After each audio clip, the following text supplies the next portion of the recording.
The world is very ancient, and human origins are mysterious and obscure. We try to decipher our past based upon the multiple layers of civilizations whose ruins lay strewn across the planet like pieces of an archaic jigsaw puzzle. Some of these old civilizations are still buried beneath the deserts, mountains, and oceans, awaiting a time when they will yield their secrets through human discovery or natural cataclysms that will strip away and reveal their hidden locations.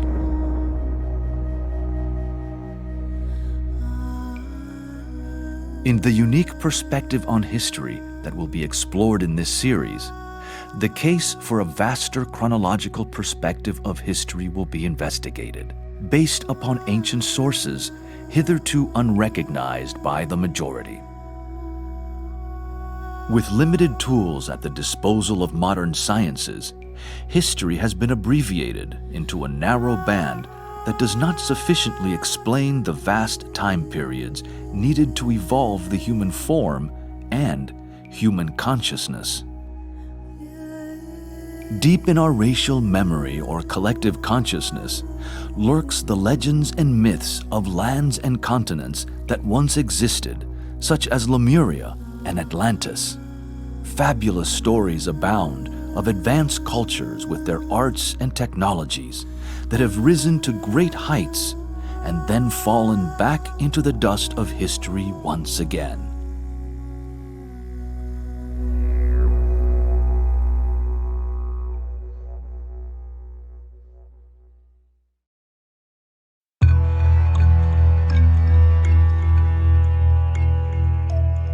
Understanding these rhythms and cycles of time help us to understand that our modern civilizations are not the first to have emerged, nor are they necessarily more advanced than previous ones that have come and gone.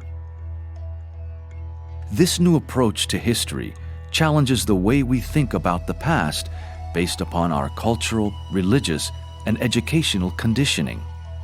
These structures have helped humanity thus far understand the world, but which in today's rapid acceleration of planetary consciousness are very limited and starting to break down. They are overdue for transformation into a broader, more inclusive vision. The possibility of discovering and understanding the origin of the human soul and its divine pedigree is imminent in our time. We stand before a doorway leading to planetary illumination upon the greatest mysteries of life, the hidden history of humanity.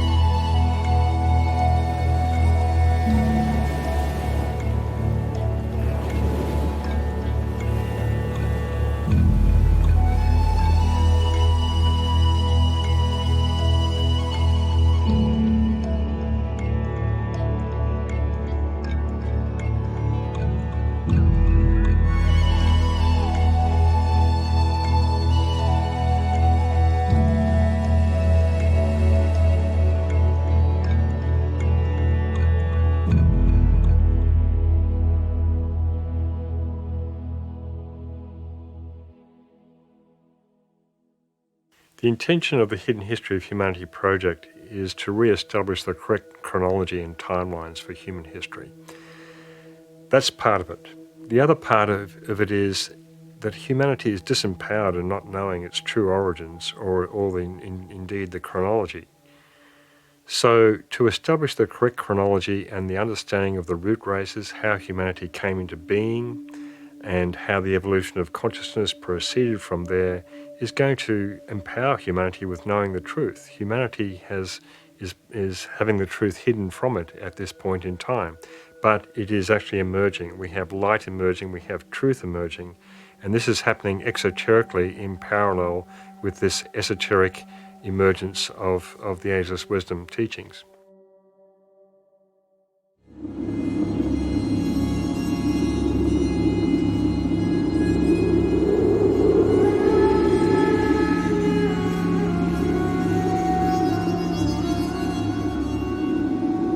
Part of the intention of the Hidden History of Humanity series is to present a chronological sequence of history that demonstrates the evolution of consciousness by humanity, the mystery of when the human soul came into existence and its purpose. This first series will establish a broad structure of understanding for the future series that will elaborate further.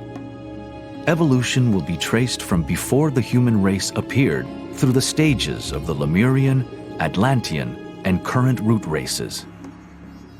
It will finish with contemporary humanity that is now transitioning into the sixth root race.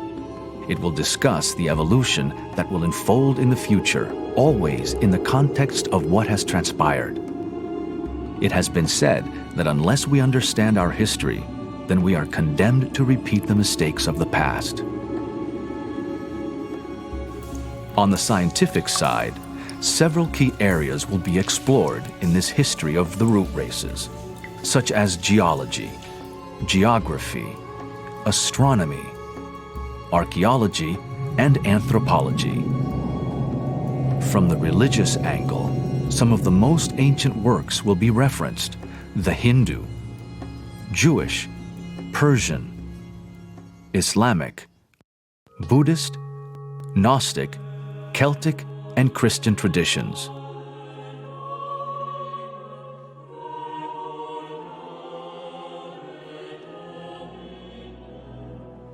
Investigating the hidden history of the world means that we must return to discover the birth of the solar system, of which our Earth is but one participant.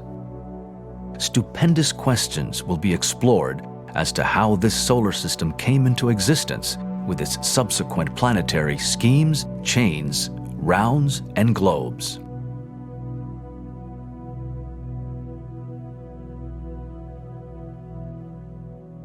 Modern science insists upon the doctrine of evolution. So does human reason and the secret doctrine. The idea is corroborated in ancient legends and myths, and even by the Bible when it is interpreted esoterically. We see a bud slowly developing from a seed and a flower from the bud.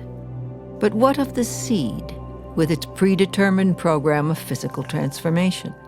What about the invisible, therefore spiritual forces which gradually develop its form, color, and perfume?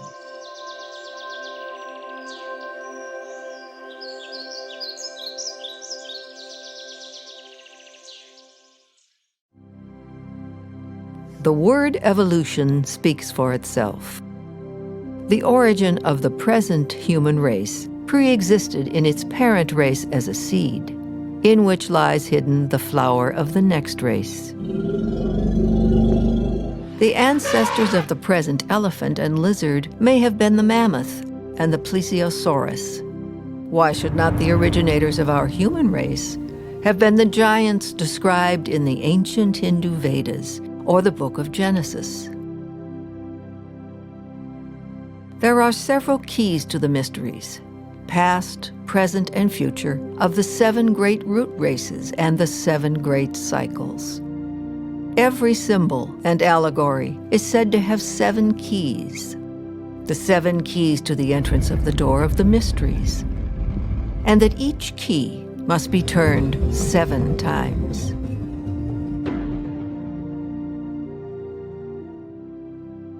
Well, the ageless wisdom has been called the perennial philosophy as well. It's ageless because it's timeless. It's the same verities and truths that exist throughout all time. And the ageless wisdom teachings come to us in many forms, through mythology, through various amanuenses who have been transmitters of the teachings from the hierarchy of the masters of wisdom, through the ancient Vedas, of course, through the spiritual traditions that exist universally. These various frequencies of the ageless wisdom teachings are available for people to plug into at whatever level of understanding that they have reached thus far in their soul evolution. There are several other keys to this study that include psychology, physiology, metaphysics, astrology, and sacred geometry. The synthesis of even a few of these keys will shed light upon the evolution of consciousness in the human kingdom, the purpose of the human soul, and its existence.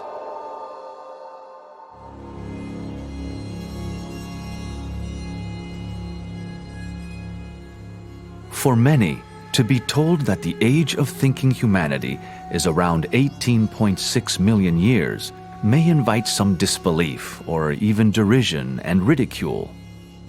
Such is the state of Maya, or illusion, in which we all live, conditioned by thousands of years of wrong thinking, religious propaganda, ignorance, and lack of spiritual education. The somewhat overdeveloped concrete mind of humanity in this fifth root race is a particular liability, in that it does not recognize the subtle so easily, only that which is tangible.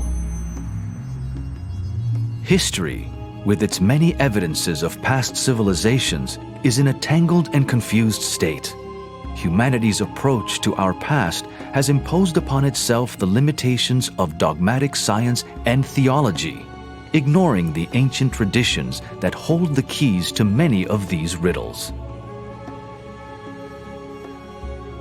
We live in a time of the approaching astronomical cycle of Aquarius, where the ancient mysteries will be reinstated after thousands of years of being hidden from the eyes and ears of the profane. Humanity stands at the doorway of initiation into the mysteries of history and higher consciousness.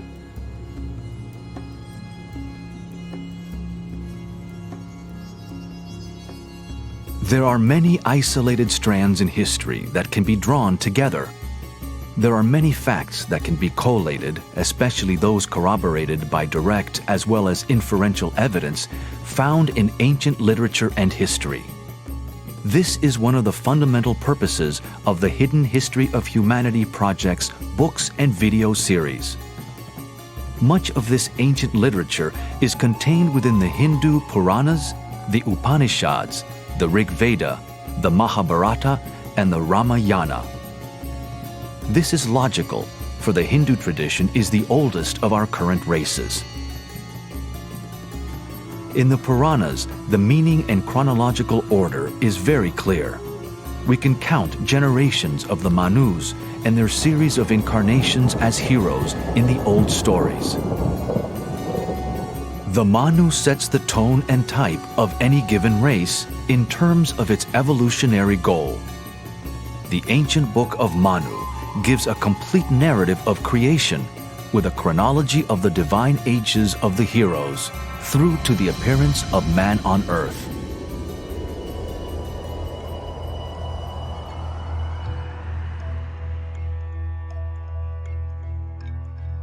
Likewise, in the Egyptian tradition, all the lists of past kings were recorded carefully, documenting races and sub-races reaching right back into ancient Atlantean and Lemurian history.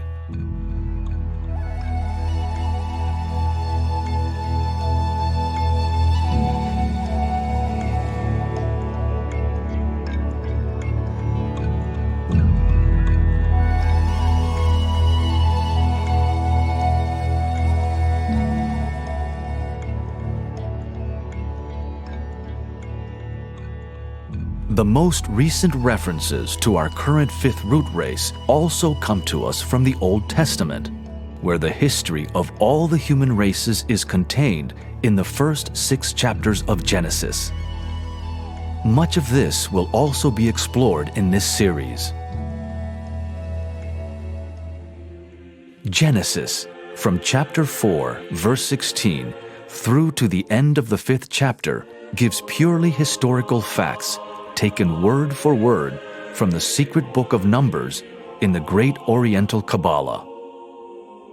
The patriarchs of the Old Testament, such as Adam, Cain, and Seth, are the same as the Hindu Manus who set the tone, impulse, and purpose for each evolution in the root races, sub-races, and branch races.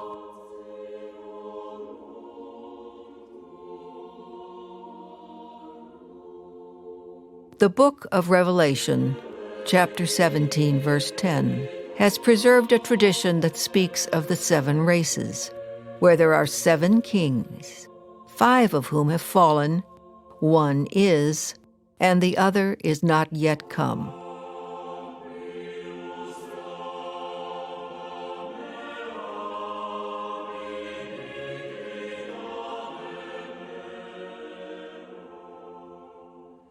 This passage refers to the 5 root races that have elapsed, including our 5th root race that is almost finished. That which is not yet come refers to the coming 6th and 7th root races. Interpretation of the Bible, both in the New and Old Testaments and based upon the secret sciences, has yet to be fully exposed with its many allusions to the septenary constitution of earth and man, to the 7 major cycles or rounds and the 7 root races.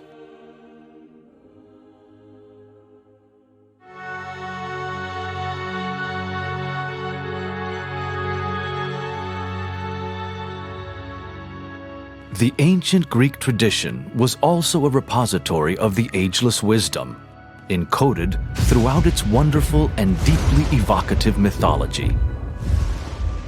The Greek allegories give to Atlas 7 daughters, representing the 7 subraces of Atlantis.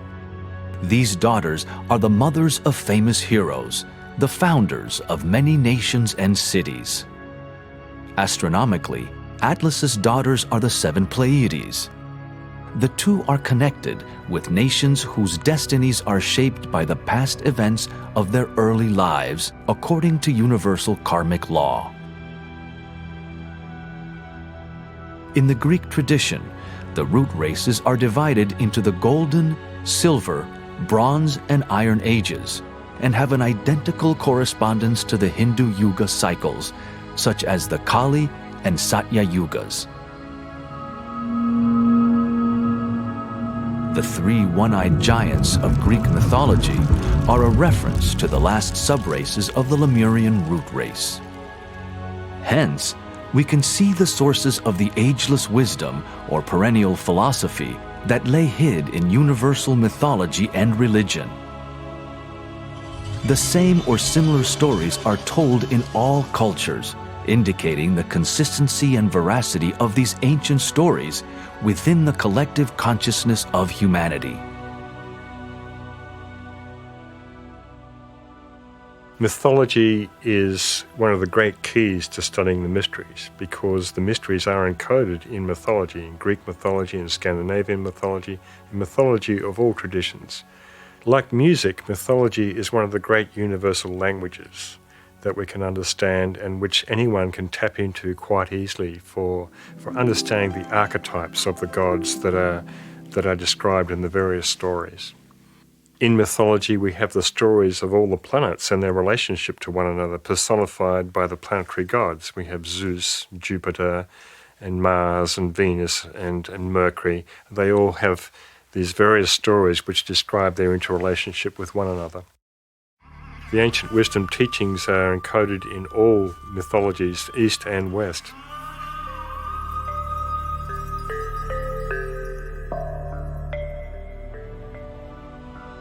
The secret history of the world is revealed in many traditions, the duration of which far surpasses the minuscule figures used in modern times. In the denial or ignorance of its true origins lies the source of disempowerment for humanity, in not knowing its divine source, the nature of the human soul, and the very lengthy evolution of human consciousness.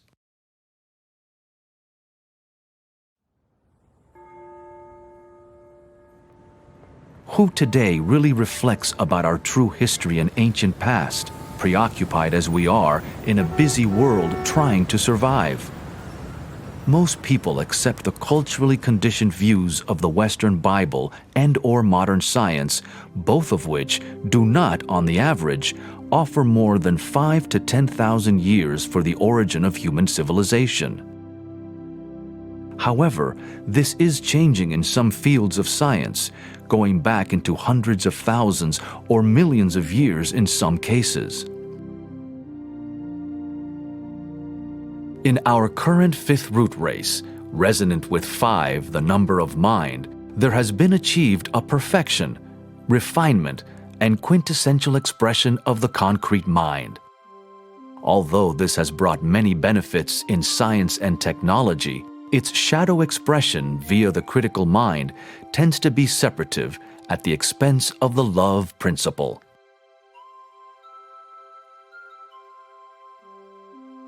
The lower mind only functions through the 5 tangible senses.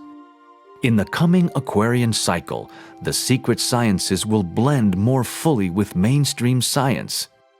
The 6th sense, or intuition, is in its early stage of development in this imminent 6th root race, hence perception of the more subtle aspects of human evolution, such as the aura, chakras, and the invisible forces behind nature, is still limited, unrecognized, and unrealized by the majority. With regard to our history, there are many crystallized belief systems that influence current world thinking. They are compounded by an unquestioning and undiscriminating acceptance under the authority of modern science or religion. Likewise, history tends to stay in a straitjacket of conformist, consensus thinking that excludes any other viewpoints. This is changing, however, almost imperceptibly, as inquirers from many disciplines are questioning existing viewpoints of the status quo. They are uncovering more and more evidence that will continually transform current thinking. This Hidden History of Humanity project series is part of this incoming wave, expanding our worldview, pushing us ever forward in our evolution.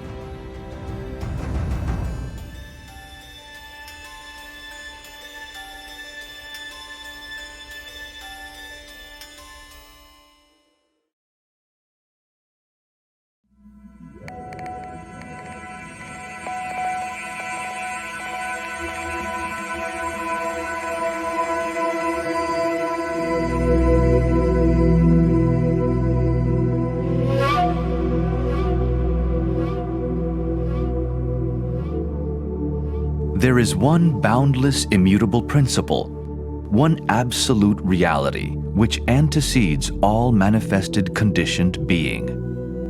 It is beyond the range and reach of any human thought or expression. The manifested universe is contained within this absolute reality and is a conditioned symbol of it.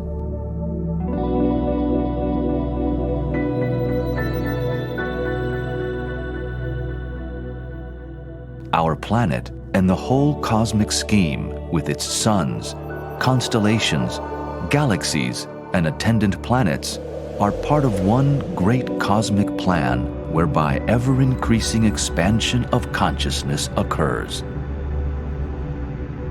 The Buddha said, "Veil after veil will fall, but veil after veil remains."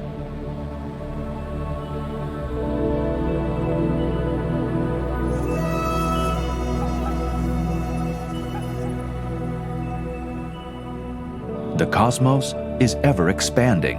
Speculation on the intelligences and hierarchical orders of worlds is evident in many traditions. One can only ponder on the rich diversity of life within this living cosmos. All of these factors inform us that we cannot possibly be the only form of creative intelligence in this vast panorama of worlds. And humanity is coming to this gradual realization and imminent revelation in fact.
The Earth incarnates over many vast cycles called rounds or manvantaras in the Hindu parlance. These cycles pour through the various so-called globes, chains, and schemes of Earth evolution.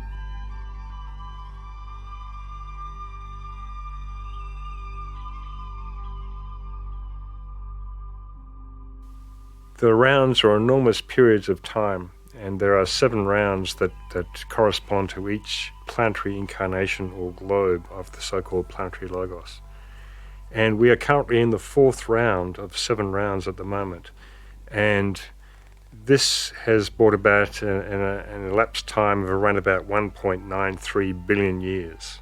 We are halfway through this globe period. And these rounds are broken up into 2 other lesser cycles of 317 million years each, and these are called manvantaras. Manvantara, though, can be a generic name applied to any cycle. It literally means between 2 manus, and the manu is the being who sets the archetype for any particular race. So these 7 rounds are opportunities for the incarnating monads of the planet to gain experience by incarnating upon these streams of energy, which we call rounds, and subsequently find their incarnation into the various root races, sub-races, and branch races. In this diagram of the Earth scheme are 7 large circles called chains. Within each of these large circles are 7 smaller circles called globes. The planets are called schemes because behind the visible outer planet are a series of worlds in more subtle matter called globes and chains. A planetary scheme holds within it the microcosm of the entire solar system. Our planetary logos, which is the ensouling entity of our physical Earth, undergoes many incarnations, which are called globe periods. There are 7 globes that are contained in a chain of globes. These 7 chains in a scheme make a total of 7 times 7 equal 49 globes. They represent past and future incarnations of the life we call a planetary logos, or God, upon our planet. Note that the current incarnation of the Earth is chain number 4, the central chain of the 7 chains.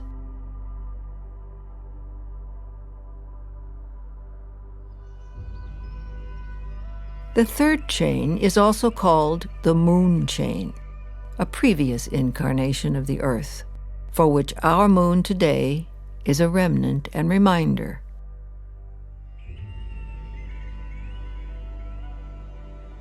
So the rounds and globes and chains refer to the greater picture of evolution. So if we're considering the whole solar system as an incarnation of the great life that emanates from Sirius, then we can get into a little bit more detail within the solar system. Every planet in the solar system is regarded as a planetary scheme, and within that scheme exists the globes and the chains of each particular planetary scheme, which is a microcosm of the entire solar system. So various globes and chains within the Earth scheme are named the Neptune chain or the Venus globe and so forth. And of course, all these planetary schemes within the solar system are connected to one another.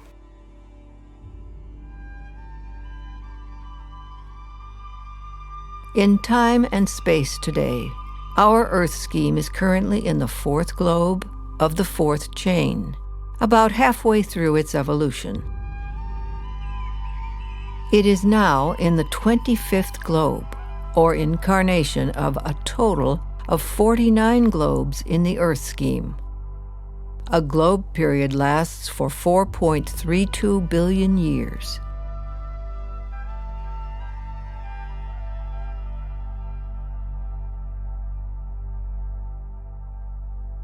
The solar system as a whole is said to be at the middle point of its evolution, but on a much larger scale of some 155 trillion years. The Yuga cycles have been described as symbolic by many modern scholars, but they are also literal in terms of time measurement. These are stupendous time scales, yet if one seriously studies and reflects upon the ancient Hindu yugas, it will be found that they have an innate beauty and truth that transcends our modern measurements of time. The law of periodicity is basically the science of cycles. So periodically, these cycles recur over periods of time, they repeat, but they repeat on different turns of the evolutionary spiral. So we have cycles of the rays, we have cycles of the planets, and we of course have cycles of the zodiac. We have the precession cycle of the zodiac every 25,920 years. So we have many, many wheels within wheels to study in the science of cycles, and it can get very confusing. The Yuga cycles of the Hindu tradition are based upon the precession cycle of the sun going through the zodiac. So we have a 2,160 year cycle of the sun precessing through Aquarius, through Pisces, and so forth. And if we multiply the 2,160 year cycle by 2, we get 4,320, which Blavatsky tells us is a magical cipher that we can use to calculate some of these cycles called the yugas.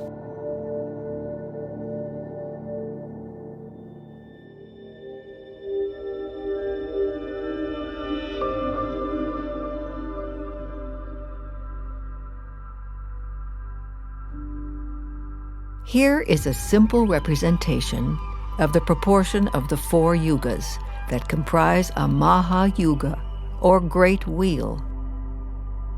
The lesser yugas, or wheels, are the wheels within wheels. The yugas above describe the 4 yugas of this current 5th root race that started almost 4 million years ago, starting with the Satya Yuga and moving clockwise through the lesser yugas to finish at the Kali Yuga that started around 3000 BC.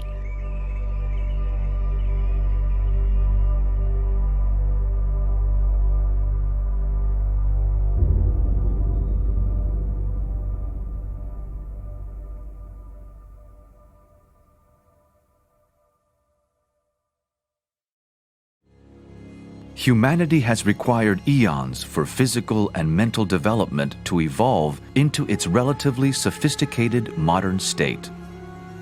What do you think? Have you ever wondered just how long it has taken human evolution to unfold?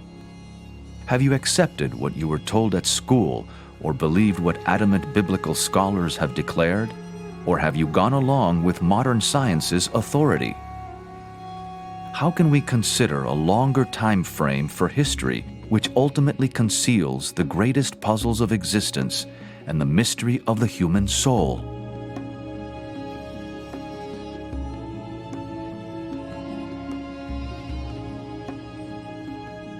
When the traditions of the most ancient cultures are consulted, we find, for instance, that the Hindu Tamil calendar, known as the Tirukanda Panchanga, gives the beginning of our strictly human evolution in this cycle at around 18.6 million years.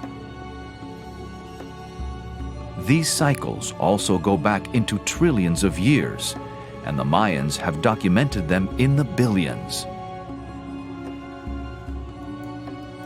Are these figures fanciful, symbolic, or factual and literal? Although there are paradoxes about certain timescales between ancient sources and modern science, there is agreement about some of the really big cycles. For instance, noted scientist, the late Carl Sagan, said, "The Hindu religion is the only one of the world's great faiths dedicated to the idea that the cosmos itself undergoes an immense, indeed an infinite, number of deaths and rebirths. It is the only religion in which time scales correspond to those of modern scientific cosmology. Its cycles run from our ordinary day and night to a day and night of Brahma, 8.64 billion years long, longer than the age of the Earth or the Sun. Physicist Fritjof Capra, in his best-selling book, wrote, "This idea of a periodically expanding and contracting universe, which involves a scale of time and space of vast proportions, has risen not only in modern cosmology, but also in ancient Indian mythology. Experiencing the universe as an organic and rhythmically moving cosmos, the Hindus were able to develop evolutionary cosmologies which come very close to our modern scientific models."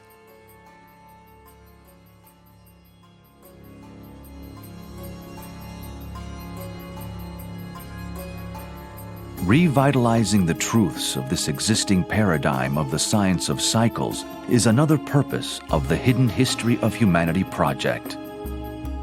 It is an inherent part of the ancient wisdom of several cultures, part of our racial memory that we can all intuitively tap into, recognize, and understand. The key is to experiment with these laws by not dismissing them out of hand. Inquirers in their specific disciplines may find a great expansion of understanding through the application of the law of cycles. All cycles take place to a lesser degree within the time span of the so-called 7 root races, whilst a far vaster reach of time encompasses the globes, chains, and schemes.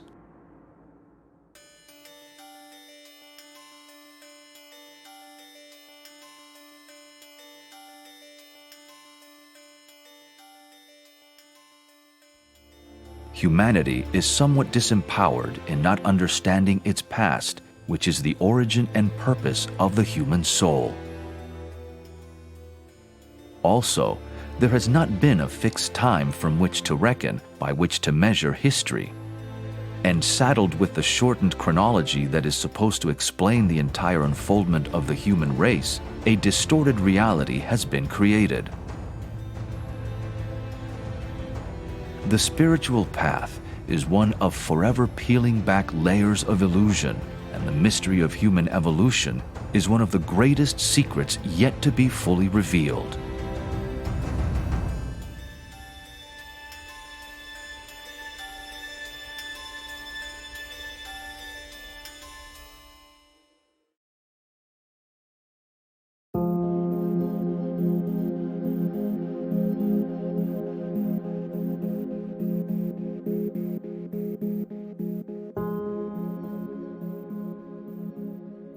As noted earlier, modern science and the secret sciences roughly concur on some of the big cosmic cycles. Yet it is ironic that in the time scales for the sciences, such as archaeology and anthropology, there is required a huge addition of time for the birth of civilization, from 3000 to 4000 BC back to 18.5 million years. Equating the esoteric record of time with the current accepted geological record, there is a massive subtraction of time, from around 65 million years for the Jurassic Age down to 28 to 20 million years for the esoteric doctrine. The big dinosaurs may well have existed 65 million years ago, yet the esoteric doctrine states that the reptile extinction was closer to 20 million years ago. Disparities and contradictions abound, yet they are not unresolvable or irreconcilable. Consider that around 500 years ago, it was thought that the Sun orbited the Earth and that the Earth was flat. Now, that illusion has been stripped away and transcended thanks to the astronomer Copernicus. Yet despite all the amazing scientific advances since then, accompanied by expansions of human consciousness with regard to Earth's true history, in some ways, we still live in relatively medieval times. Now, humanity's next phase of penetrating the veil of Maya is to understand just exactly how old it is.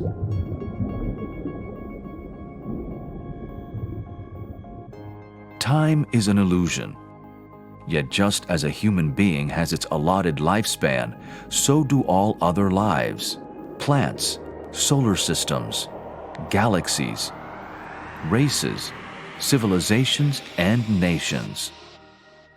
All entities, therefore, have a measurable cycle in which to achieve certain goals in their evolutionary pattern. Esoteric cycles are based upon the astronomical precession of the Earth orbiting the Sun. It takes 2,160 years for the Sun to precess through one sign of the zodiac. From here, all the greater cycles are measured.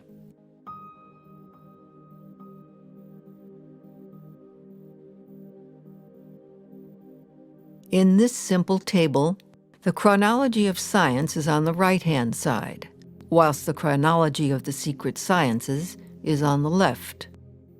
The figures are in millions of years.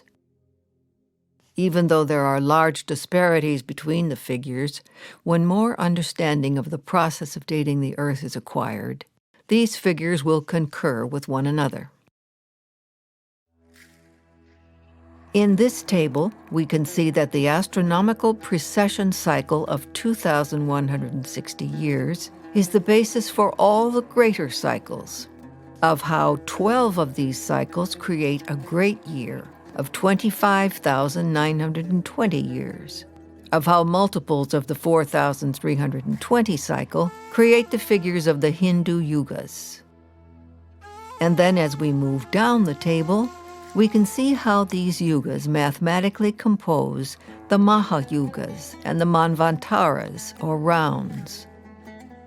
Eventually, a day of Brahma is reached, delineating the time for an entire globe period, or one incarnation.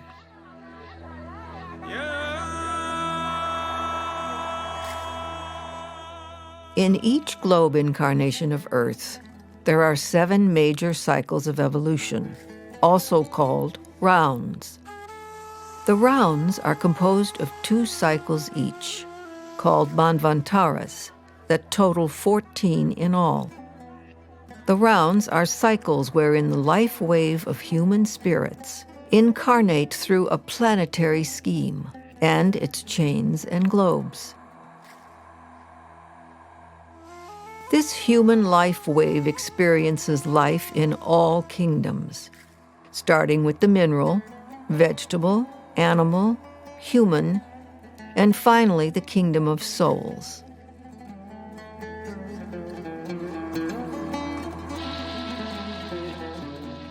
What is our purpose as spiritual monads to embark upon such a long journey through all the kingdoms? Part of the answer to this mystery is to evolve and grow, and to bring evolution upon Earth to perfection, eventually to the status of a so-called sacred planet. This has ramifications for the greater life of the solar system and its own evolution as a whole. We can see, therefore, the inseparability of ourselves from the great Creator and all kingdoms in nature, for they are all modes of expression for this great being to redeem, purify, and transform into higher consciousness, thereby eventually joining a greater evolution with the other planets in the solar system.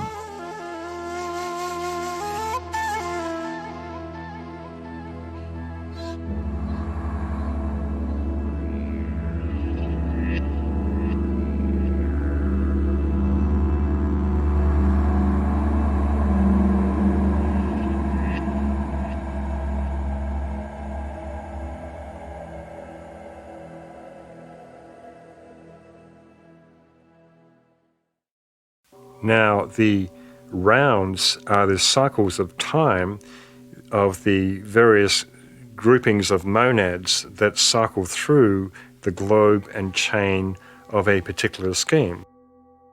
The rounds extend for a period of 617 million years, and they are composed of two Manvantaras, which are 308 odd million years each.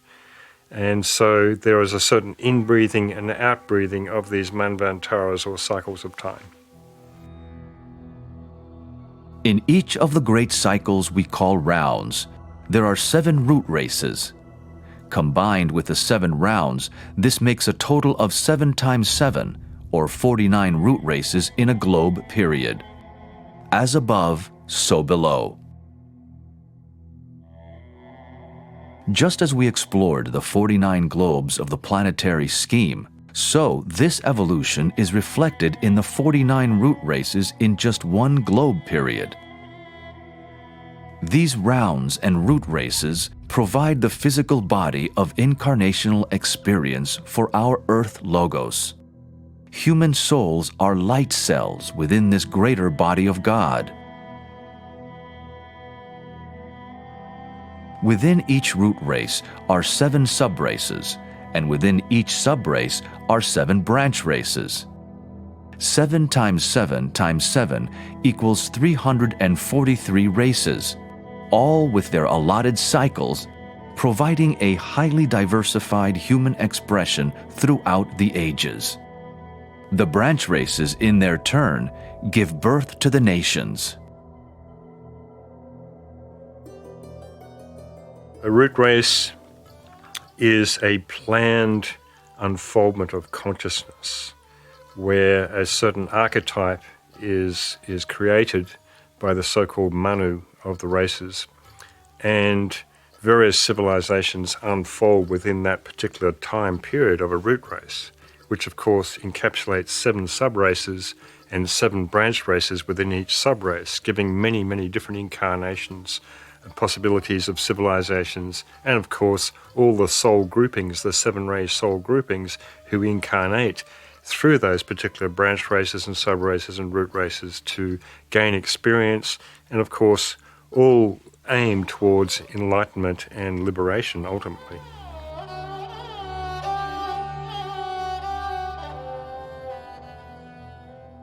Hence the nations that come and go are the leaves upon this tree of life.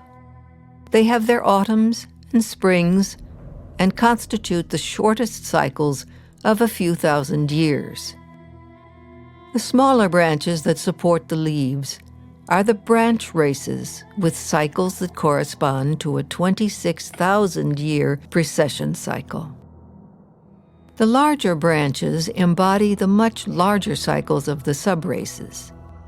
The trunk of the tree represents the largest cycle embodied by a root race. All the races and subraces that evolve are seeds for the next level of evolution. All races and subraces have a long overlap, so whilst one race is unfolding, it will give birth to another distinct race that will unfold on a partially parallel timeline. Although this is a two-dimensional diagram, we can think of time and evolution as spiralic.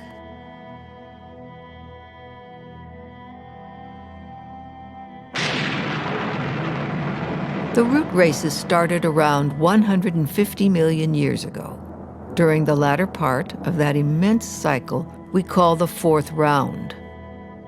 The first 2.5 human races were in the subtle or etheric realm, and gradually evolved into a physical form with skin and bones in the middle of the third root race of Lemuria. Human bodies were enormous in those times, but through development of the mental principle, became smaller and more refined.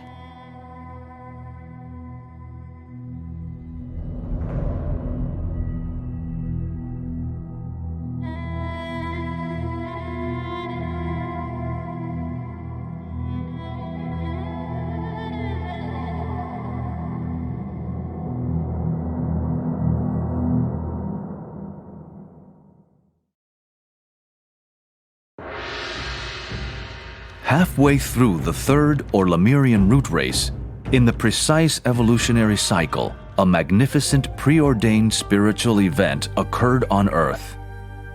It was the coming of the Lords of Flame, who imparted the spark of mind to humanity. This was a humanity who were hitherto only members of the animal kingdom, with animal instinctual awareness and in reality no mind. This period is known as individualization, and it is where Earth's greatest mysteries lay hidden. The Lords of Flame are also known as Kumaras, and emanated from an evolution from within the Earth scheme called the Venus Chain. It was an evolution associated with Venus, but not from the planet Venus per se. Remember, each planet is a scheme of chains and globes, which are a microcosm of the great solar system. The planets sing together, creating the music of the spheres, a cosmic symphony. The presence of these 105 Kumaras created a great influx of force, so powerful that a mighty storm raged over the planet, destroying most of the animal kingdom, dinosaurs and humans alike. The advent of the Lords of the Flame, the electrical storm which ushered in the period of man, was distinguished by disaster, chaos, and the destruction of much of the animal kingdom. The spark of mind was implanted in humanity. The strength of its vibration and the immediate effect of its presence caused the death of the animal form, thus producing the immediate possibility of the newly vitalized soul bodies, vibrating to such purpose that new physical bodies were taken for incarnation.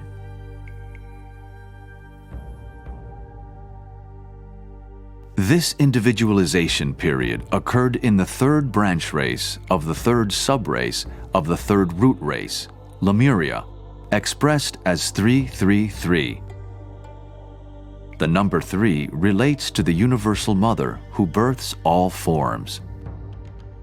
The individualization process started 21.6 million years ago, the chronology of the secret sciences that pinpoints the death of the dinosaurs. After a few million years, the individualization process for various groupings of humans culminated 18.6 million years ago, with the final registering of this spark of mind. Consciousness was not instantaneously received, like turning on a light switch. Groups of souls needed special attention by the guides of the race in this 3 million year period to fan their spark into a flame.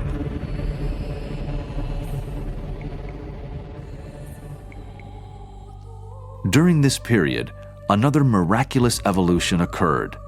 The future humans, who were hitherto members of the animal kingdom with only instinctual consciousness, were hermaphrodite also. In other words, they reproduced themselves without the aid of any mate. Thus, hermaphrodite humanity gradually transformed into a two-sexed species over this 3 million year period. By the time the process was completed, it corresponded to the completion of the individualization period 18.6 million years ago in the 5th subrace of Lemuria. Male and female then started to reproduce the way humans do today. Adam and Eve in the garden represented this separation of the sexes, whilst the eating of the apple was the gaining of consciousness. This biblical story will be covered in greater detail in this series. If we study the individualization period, we can find most of the mysteries of humanity are encoded around this time. The period of individualization represented the awakening of humanity, who were previously part of the animal kingdom, unawakened pretty much with animal consciousness at that time. It occurred back in Lemurian times, halfway through the Lemurian root race, and it was kick-started or triggered by the so-called Lords of Flame, who came from an evolution within the Earth scheme. This evolution within the Earth scheme is associated with Venus, but it was not Venus per se. The presence of these beings, these Kumaras or Lords of Flame, created an electrical field around the planet that ended up destroying most of the animal kingdom at that time. And this was probably the true period of the death of the dinosaurs. It was the death of the human forms at that time who were part of the animal kingdom, but they reincarnated after this period with causal bodies or souls. The spark of mind was born. This occurred around about 21.5 million years ago, but it took about 3 million years to fan the spark of mind into a greater flame, so to speak. And over this 3 million year period, humanity became individualized in various ray groupings around the planet. So animal man at the time went from instinctual consciousness to individual self-consciousness. They became self-aware. And this particular period is delineated in Genesis, in the Bible, where Adam and Eve knew each other. This was the time of individualization, sort of more or less mythologically expressed.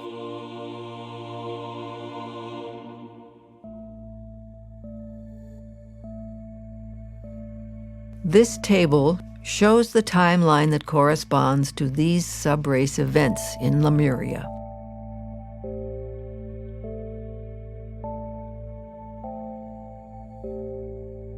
Gradually, all the Lords of Flame, their work completed, returned to the Venusian evolution within the Earth scheme.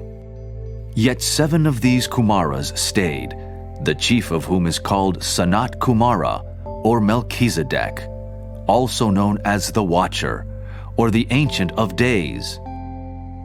He presides over humanity until the last weary pilgrim struggles home. In other words, until the last of humanity achieves liberation.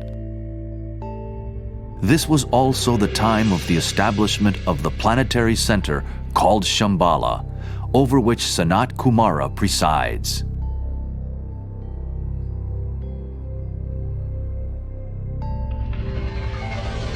The following table shows that Shambhala's establishment coincided with human individualization. The being whose body is our planet utilizes the human races for expression. Here again, we see our inseparability from deity, and that our evolution contributes to the greater evolution, and vice versa. In the table, we can see these chronological correspondences with the subraces and root races.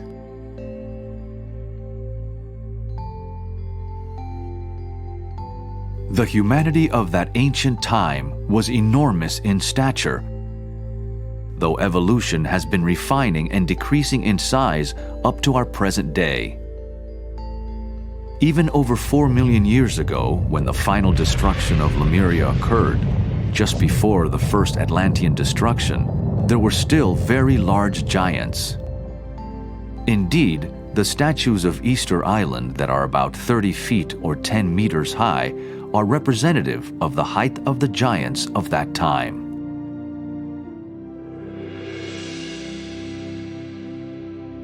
Of all the mammalians, man is the only one whom science does not allow to have dwarfed down like all other animal frames. A decrease in size is allowed from the dinosaurs to the present-day reptiles, but not for man.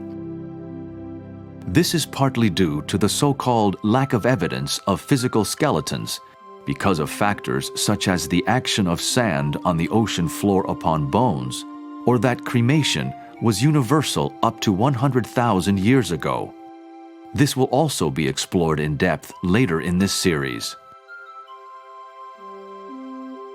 Because such a small time period of 6,000 to 10,000 years for human development has been assigned by contemporary science, it does not allow sufficient time to entertain the idea that giant humans gradually decreased in size over a period of millions of years in parallel with the reptile kingdom. In other words, in Lemurian times, humans were about the height of dinosaurs. Over the past 20 million years, reptiles and humans have decreased to the size they are today.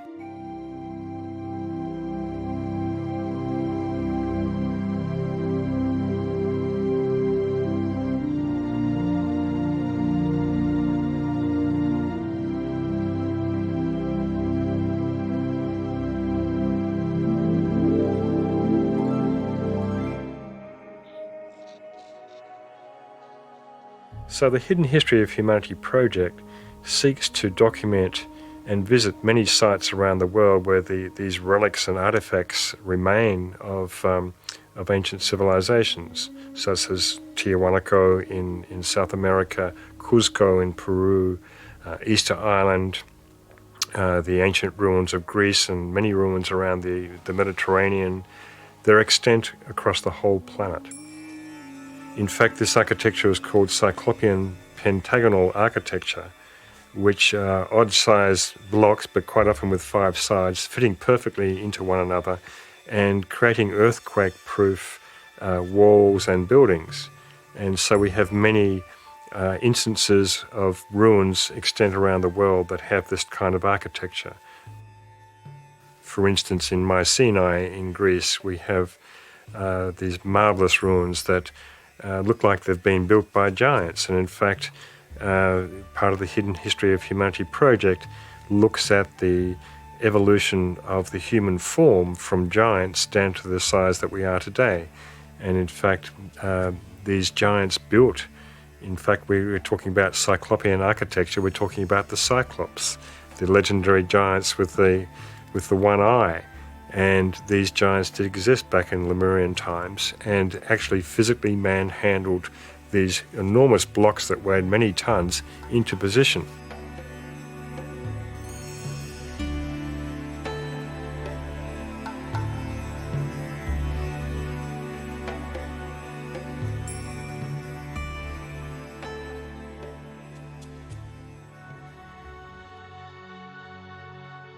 The Titans of old and the Cyclops, legendary three-eyed mortals, belong to the 4th Atlantean root race. All their subsequent legends and allegories are found in the Hindu Puranas, the Greek myths, and Homer, based upon hazy reminiscences of real Titans, men of superhuman, tremendous physical power, which enabled them to defend themselves and hold at bay gigantic monsters of the geological Mesozoic and early Cenozoic times.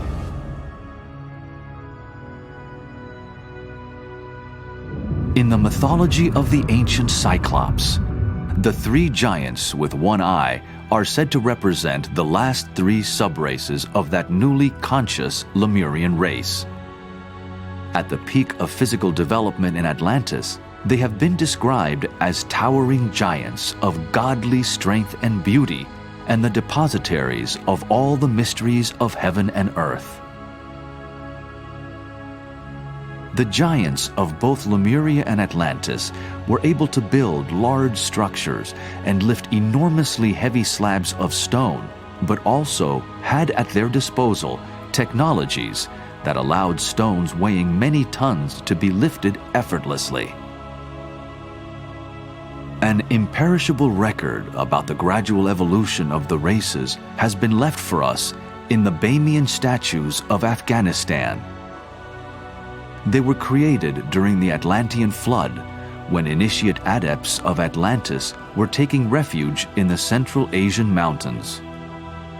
The 5 different sizes of these statues are said to represent the height of the 5 root races in their enormous early etheric stages and in their later, still gigantic, and then smaller physical development.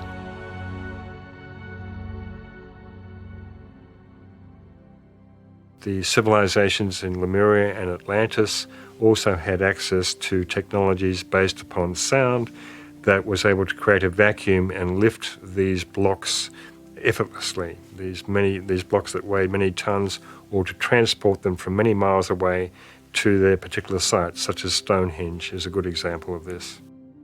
And in many of the mythological stories in South America, in the Celtic countries of Europe, we find very similar stories of a magician or a sorcerer who transported these stones from many miles away effortlessly through the air. The transport of these stones may seem like a magical process to us, but to those who had the knowledge, it was simply about rendering the atoms within these stones weightless. And this is the science of magic.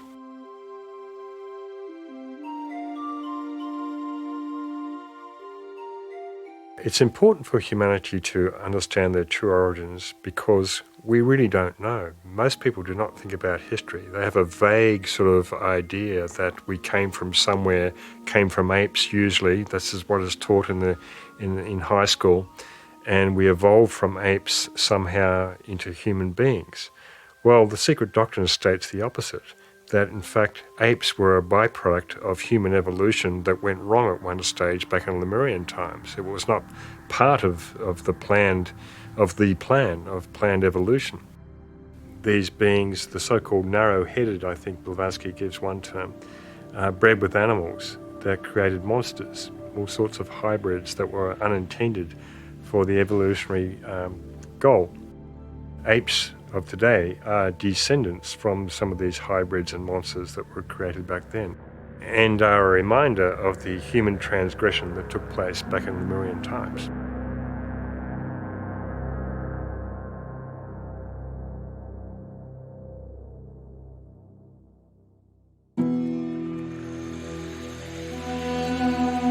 According to occult doctrine, humans bred with animals in Lemuria, creating an unnatural and unplanned linking.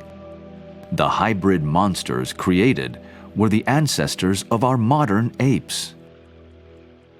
At individualization, certain groups of souls refused to incarnate because they regarded the bodies at their disposal as too coarse. They were ultimately responsible for the groups of humans that caused this evolutionary anomaly, the so-called sin of the mindless. The modern-day orangutan is a peculiarly human reminder of that ancient transgression, and today these apes are getting much publicity because their habitats are being destroyed in Indonesia through rainforest logging. When the unplanned inbreeding occurred with animals, the celestial guides immediately struck some groups with sterility in order to halt that which was not in the program of the divine plan.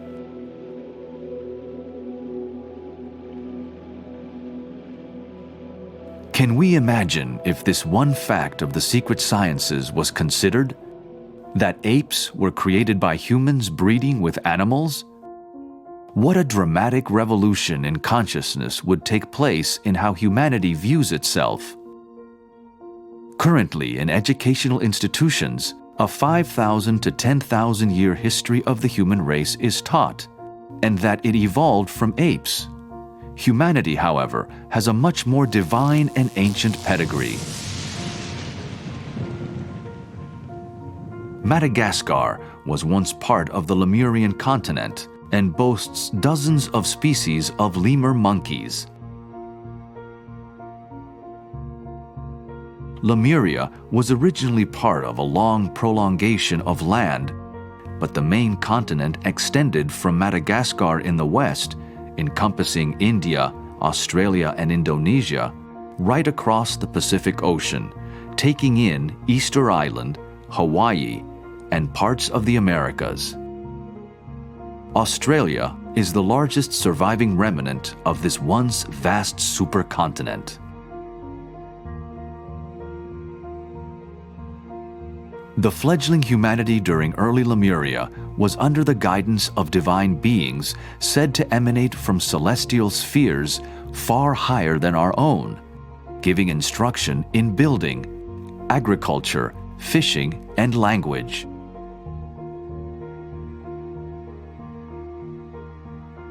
These divine beings are the source of modern speculations that Earth has had many visits from ancient aliens. These same speculations tend to attribute everything to them, which is not necessarily the case.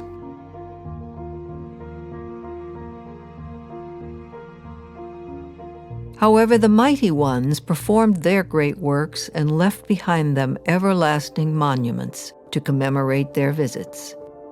Every time they penetrated within our veil of illusion, they appeared at the beginning of every great year, or precession cycle of 26,000 years.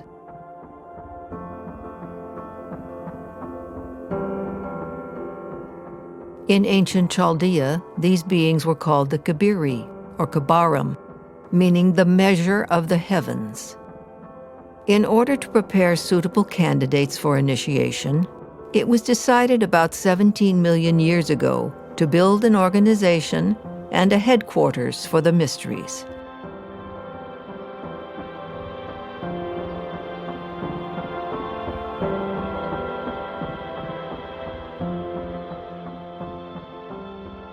Today determines the astronomical conclusion of one precession cycle and the beginning of another.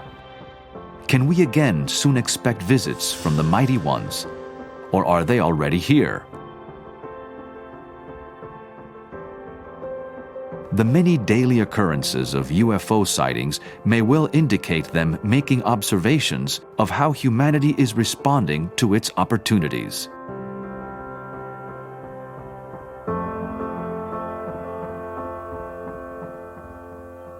There is no doubt that advanced beings have always assisted humanity. From the first Kumaras of ancient Lemurian times, who taught building and agriculture, to the Kabiri, who have visited every 26,000 years to seed another impulse for the next cycle. Yet Earth evolution has seen the perfection of many of its own who have chosen to remain behind and guide humanity. The masters of the wisdom and the adepts of Shambhala have possession of the secret knowledge that lays behind the ancient lost technologies such as pyramid building, lasers, and anti-gravity flying craft.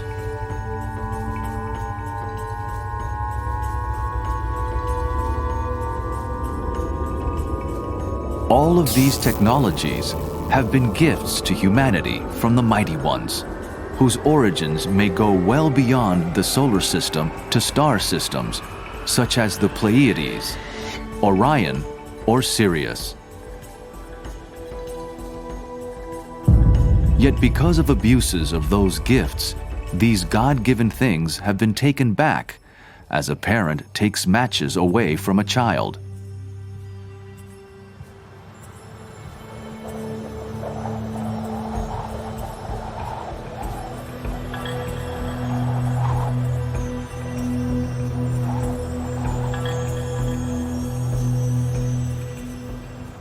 The ancient wisdom has had a veil thrown over it, yet in the past century, that very same veil is starting to reveal what has been hidden for so long.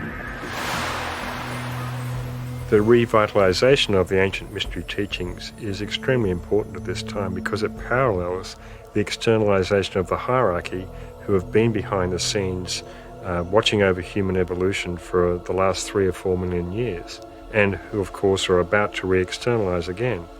So when the hierarchy re-externalize back amongst humanity, who will be walking amongst humanity, this has not happened for a long time. It will also be a catalyst for the reinstitution of the mystery schools, and where candidates for initiation can go to these mystery schools and learn the ageless wisdom, participate in group meditation, and prepare themselves as candidates for initiation.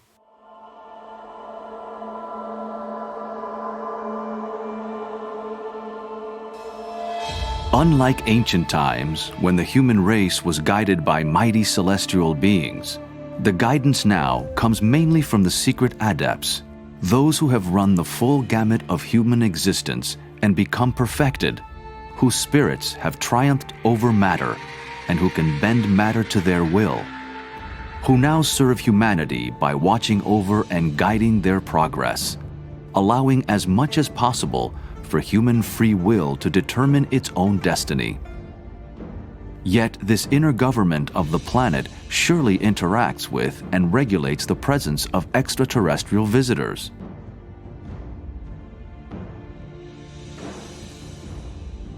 In our current fifth root race, there is an accent upon the perfection of the lower mind, somewhat to the exclusion of the more subtle senses of the intuition and the inner wisdom.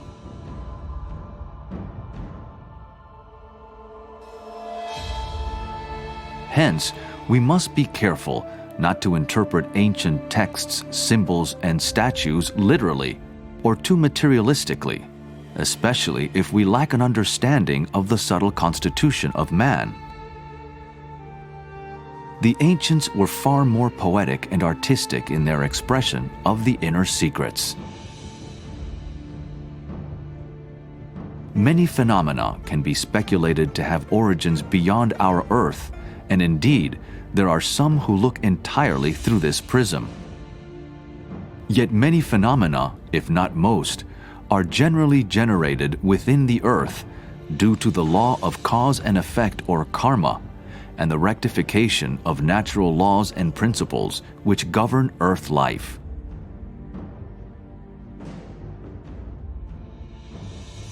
In the days of Lemuria and Atlantis, humanity had not developed these marvelous technologies with their own minds. Today, however, we are just starting to recover some of those lost gifts through our own mental development that has evolved since those times. The mighty ones must surely be watching on with interest and readiness in case we look like destroying our planet through repeating past abuses.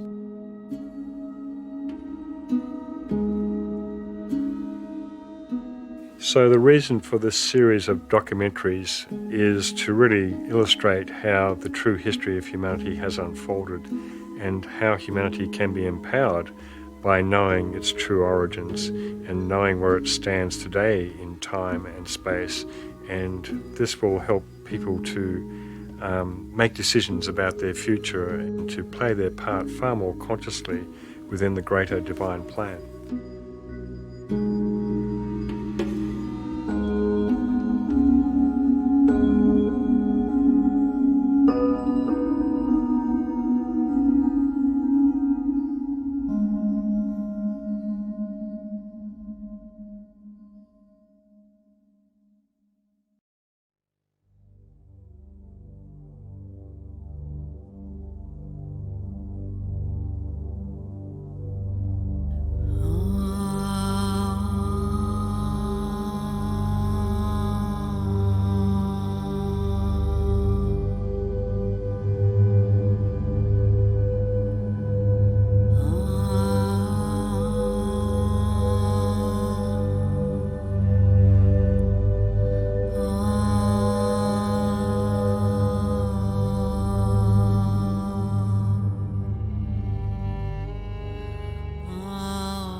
In Part 1 of the Hidden History of Humanity documentary, we covered an introduction to the grander scheme of cosmos and the enormous cycles of the Manvantaras that circulate through the chains and globes of our Earth scheme. This involved the consideration of the Hindu yugas and astronomical precession cycles, plus the cyclical nature of time, all inextricably linked with the unfoldment of the root races, sub-races, and nations, in short, the history of civilization. We examined the idea of human individualization in ancient Lemuria and the implantation of the spark of mind that started the evolution of consciousness throughout the root races. This period of planetary history encompasses the profound mystery of the origin of the human soul.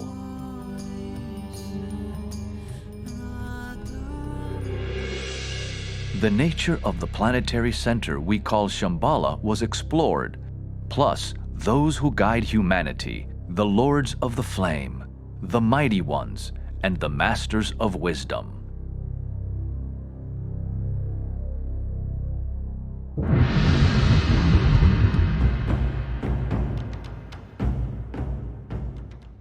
In Part 2 of the Hidden History of Humanity documentary, we will review the original Shambhala as the Temple of Ibez, located in South America. Also, the evolution of the Atlantean root race, giants, megalithic constructions, and the Great Atlantean War, as told in the ancient epic, the Mahabharata. We will detail how the two great world wars of the last century were a recapitulation of the war in Atlantis, a conflict between the forces of light and the forces of materialism, still ongoing today. Plato's Atlantis is also mentioned as an important source of the ageless wisdom. This will lead us to the consideration of the role of the Egyptian and Mayan traditions and their relevance in modern times, leading into the coming sixth root race. We will explore the importance of Britain, the United States, and Brazil as a triangle of nations preparing us for the sixth root race, imminent Earth changes and cataclysms, the year 2025, and the reappearance among humanity of the Masters of Wisdom for the first time since those ancient Atlantean days. All these changes will be occurring on the eve of the Aquarian cycle, where spiritual initiation will be achieved en masse, and the expansion of human consciousness will go steadily forward.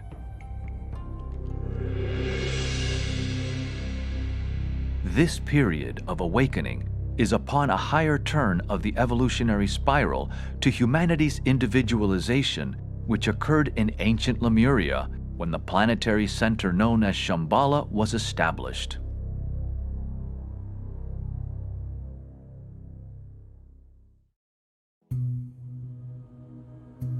It is highly likely that this original Shambhala outpost could have been in Brazil or the region of Lake Titicaca, straddling Peru and Bolivia. In these early Lemurian times, human bodies were gigantic and clumsy, requiring instruction in what we now call Hatha Yoga, in order to coordinate the etheric body with the physical. This was the first spiritual goal for humanity and represented the first initiation.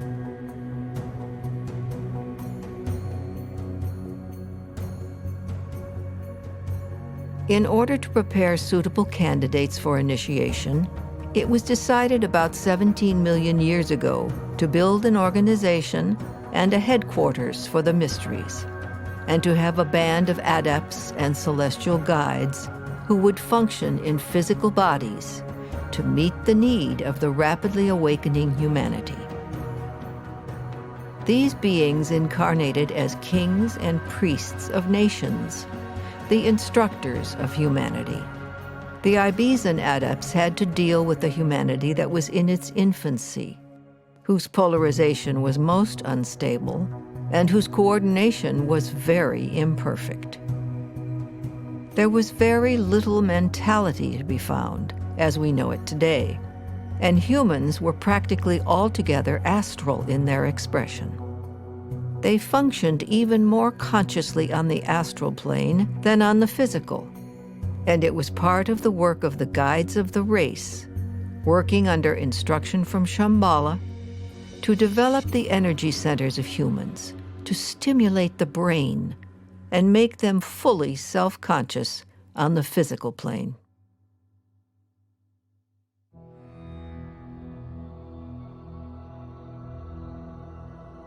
The infant humanity of Lemurian and early Atlantean days had to be taught who they were by means of symbols and methods, which to us would be crude, impossible, and of a nature which the race should have transcended many millions of years ago. It was necessary in those days to employ methods more definitely physical than are permissible today. These methods of physical stimulation were employed, and the laws of energy, as they work through the various chakras, were taught until the time came when another big change was made and the door of initiation was opened. Their objective was to bring about a realization of the kingdom of God within. It was felt at the time that man was then self-centered enough and individualized enough to permit of a drastic change in method and practice. All this took a vast period of time. So humanity were imbued with the spark of mind, but it wasn't the type of consciousness, mental consciousness that we have today. It was very, very slow and different. They had huge bodies at that time as well. The bodies were not refined, they were somewhat clumsy, and so the first yoga of the Lemurian race was Hatha Yoga, the coordination of the etheric body and the physical body.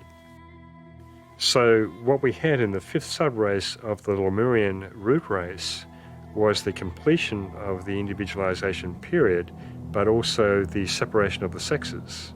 And humanity started reproducing the same way we do today.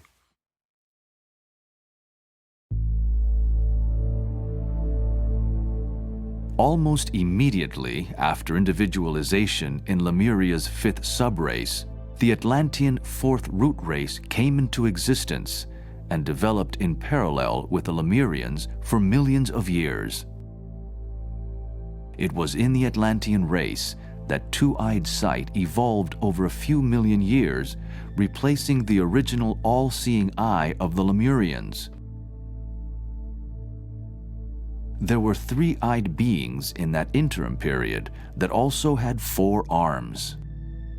Gradually over the next few million years, as the Atlantean or fourth root race came into fuller expression in its first few subraces, this all-seeing eye at the top of the head receded into the brain, where its remnant, the pineal gland, sits today. Two-eyed sight represented the development of mind, and in one sense, duality. From one perspective, the Lemurians were far more spiritual, whilst the Atlanteans were deeply immersed in matter. But it can be misleading to think this way. The ancient story of the fall is simply the fall into matter by human souls and not necessarily a fall from spiritual grace. The fall from grace was the refusal of a group of souls to incarnate, thus bearing responsibility for the so-called sin of the mindless referred to earlier. A long time later, after the separation of the sexes, humanity's spiritual vision became dim, and the third eye began to lose its power. The third eye was getting gradually petrified and soon disappeared. When the fourth root race arrived at its middle age, the inner vision had to be awakened and acquired by artificial stimuli, the process of which was known to the old sages.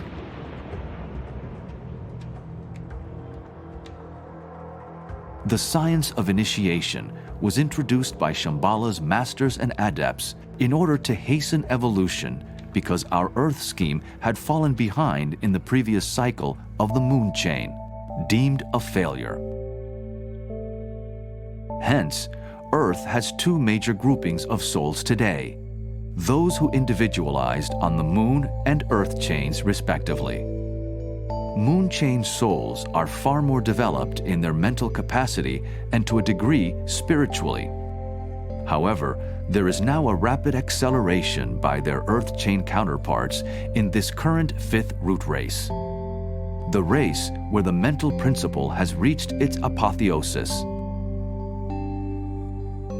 It is said that the respective difference between capital and labor and several other conflicts on this planet are expressions of the difference between moon chain and Earth chain souls. Essentially, there are 2 types of souls upon this planet. There are those who evolved in the moon chain evolution, who individualized in the moon chain evolution, and those who individualized in the Earth chain evolution in our civilization we call Lemuria. And the Earth chain evolution is a long way behind the moon chain evolution in terms of mental capacity that has been evolved, but they are rapidly catching up in this fifth root race, which is all about manas or mind. Yet still the moon chain souls are more advanced in many ways in terms of just their soul age, if you like. But it's getting to a point on the planet where there is a synthesis taking place between the Earth chain and moon chain evolutions, and this too will take place in the age of Aquarius in the greater 25,000 year cycle, and to a degree in the lesser 2,160 year cycle.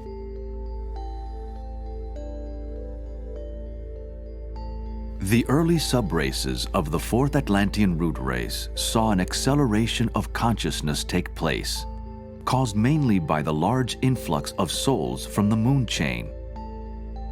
They had been held over in a kind of sleep state called pralaya, waiting for Earth chain humanity to catch up in their mental development, relatively speaking. In Atlantis, many scientific technologies were gifted by the guides of the race to humanity. Astronomy and astrology came about. The arts and sciences were developed. In the esoteric sciences, it is estimated that this period was around 10 million years ago. Other gifts were the artificial awakening of psychic perception within the race. Yet this was ultimately misused and abused, as was the developing mental principle.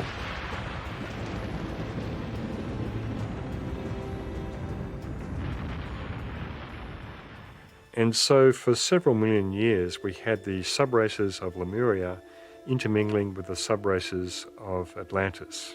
The first few subraces of Atlantis and the latter subraces of Lemuria.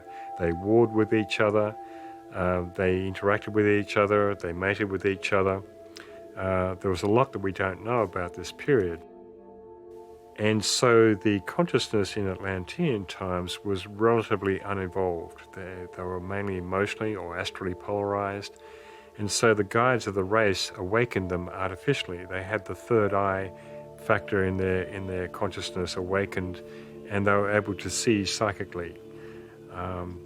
And because they had not developed the mental capacity so much, they were given many gifts of technology by the guides of the race. And yet many of these things, these powers that they were given were abused, and this is why the guiding hierarchy of the time forced humanity to make a choice, because these abuses were getting so out of control. And one of the major abuses was the crime of theft, of desiring anything that others wanted and appropriating it for themselves. There was also sex magic, black magic of all kinds. The humanity of that time were far more emotionally polarized. They hadn't really developed the mental function so strongly, except for the initiates and disciples of that time. Of course, we're told that the Krishna and the Buddha were initiated in a particular ashram during Atlantean times, and they were the foremost, they were the cream of the crop, they were the foremost initiates of that time. This particular evolution of a certain percentage of disciples from the Atlantean time also forced this cleavage between light and matter, you see. And it represented, in terms of looking at the whole chain or globe period from the greater perspective, the deepest incarnation into matter for the planetary logos at that time. So it was a huge planetary crisis and a kind of initiation of sorts for the planetary logos.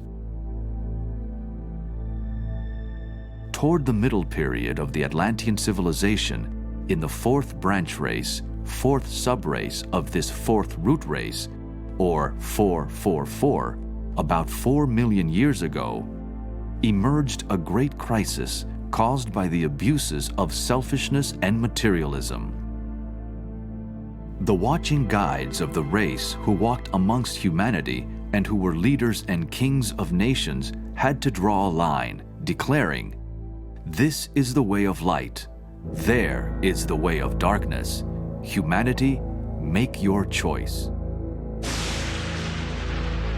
This ultimatum precipitated the Atlantean conflict, as told in the Hindu epic, the Mahabharata. it represented the deepest point of incarnation into matter for our earth deity.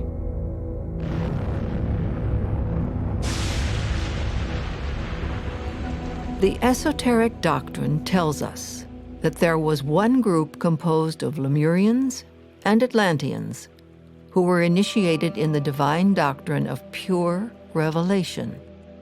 Yet there was another group who inhabited the lost Atlantis and were born with a sight which embraced all hidden things and was independent of both distance and material obstacle. Their sight was unlimited, and they knew all things at once. They were natural-born mediums who neither struggled nor suffered to obtain their knowledge, nor did they acquire it at the price of any sacrifice. The first group walked in the path of their divine instructors, acquiring their knowledge by degrees, learning at the same time to discern the evil from the good. The second group blindly followed the insinuations of the great and invisible king Thivatat, who had neither learned nor acquired knowledge. Thus, under the evil insinuations of this king, the Atlantean race became a nation of wicked magicians.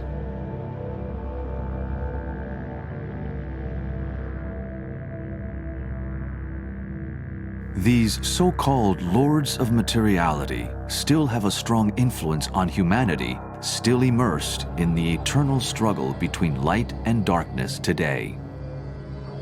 This period of time was the Kali Yuga cycle of the fourth Atlantean root race. The Kali Yuga is the age of death and destruction, and the Atlantean race was giving birth to the next, fifth root race.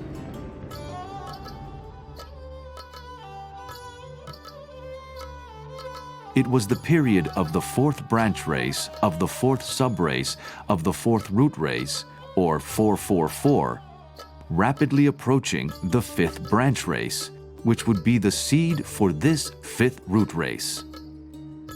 Thus, 444 became 445. The Hindu story of the Mahabharata, of which the Bhagavad Gita is the golden kernel, recalls the first major conflict in Atlantis, where the forces of materialism were ranged against the forces of light. What is this mad and shameful weakness? Stand up and fight. I'm in anguish. I can't see where my duty lies. Teach me. What is Krishna doing? He's speaking to Arjuna. What is he saying? He's telling Arjuna that victory and defeat are the same. He's urging him to act, but not to reflect on the fruit of the act.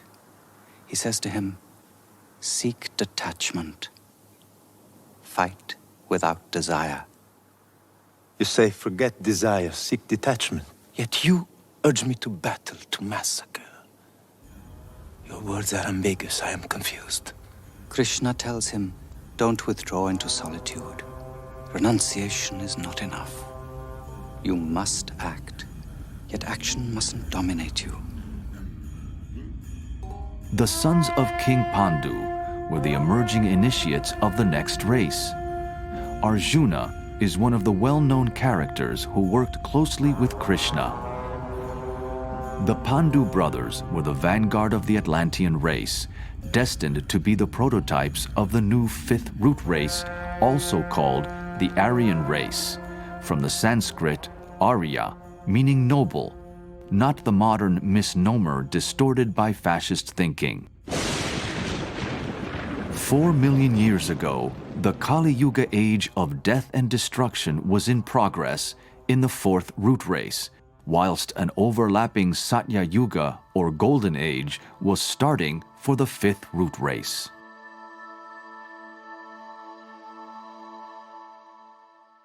In the heart of action, you must remain free from all attachment.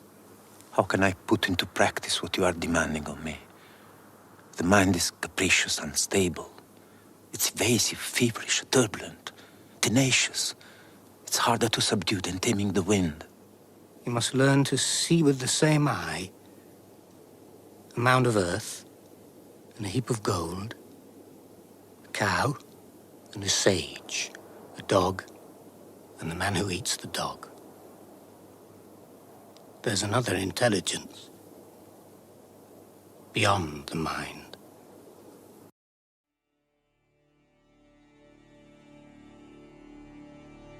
This table shows us that the period of 3102 BC was the start of the Kali Yuga for the 5th root race. And this cycle will continue for another 427,000 years. This date has been one of the problems that have caused major misunderstandings for Western scholars and Hindu pundits, who have incorrectly dated the Mahabharata based upon a limited Western viewpoint, strongly influenced by the Christian timeline of history.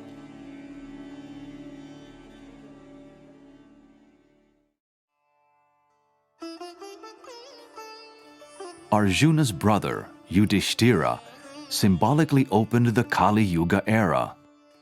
He was an actual king who lived in 3102 years BC, but his name is associated with the Great Deluge at the time of the first sinking of Atlantis, around 4 million years ago, just after the finish of the Great War. Hence the confusion, as the esoteric teachings that are woven into the religious traditions are full of blinds and veils to protect the teaching from the profane.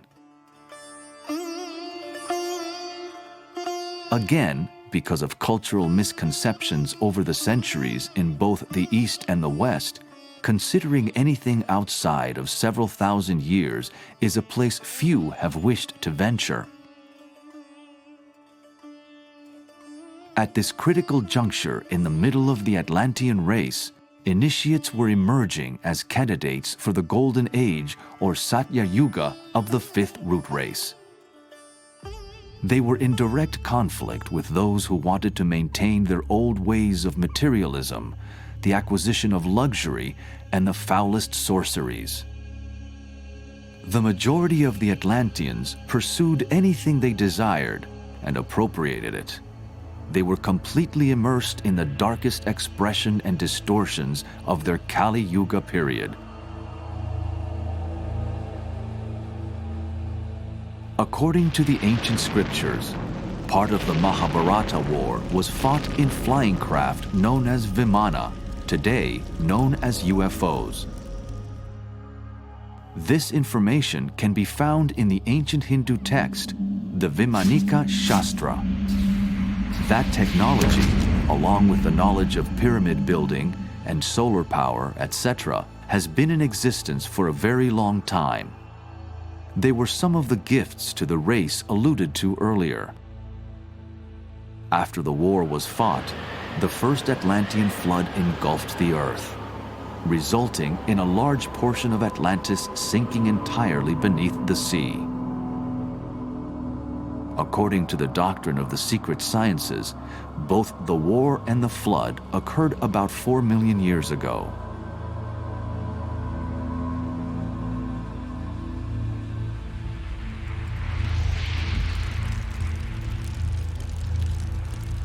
Following the crisis of individualization in Lemurian times, this war and flood was the second great crisis in the history of humanity, corresponding to the second release of energy from Shambhala, the home of Sanat Kumara, Lord of the world. These impacts of energy have been called the Shambhala impacts and correspond closely to the essence of each root race. Hence, the figures 333, 444, and 555 express the branch race of the subrace of the root race. They are deeply philosophical numerically and are also literal points in history. Each impact has been destructive, yet they have destroyed the obstacles that have prevented human progress and ultimately regenerated the world.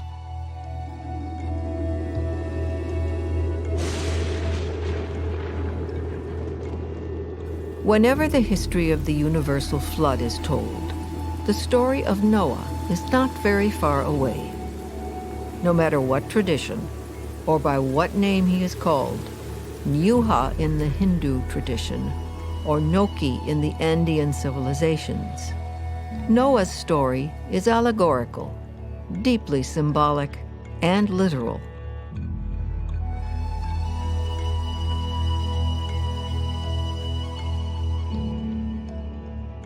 Noah was the Hindu Manu, also called Vaisvata Manu, guide of the new emerging fifth root race. Manus are highly evolved beings who set the archetype and destiny for a race. The Manu Noah's reign spanned the interim period between the destruction of the fourth Atlantean root race and the emerging fifth root race. The story of the animals boarding the ark 2 by 2 is literal, no doubt, but also an allegory for the scattered remnants of humanity. They were so recalcitrant in their old ways that, in the words of one adept, they were salvaged in spite of themselves.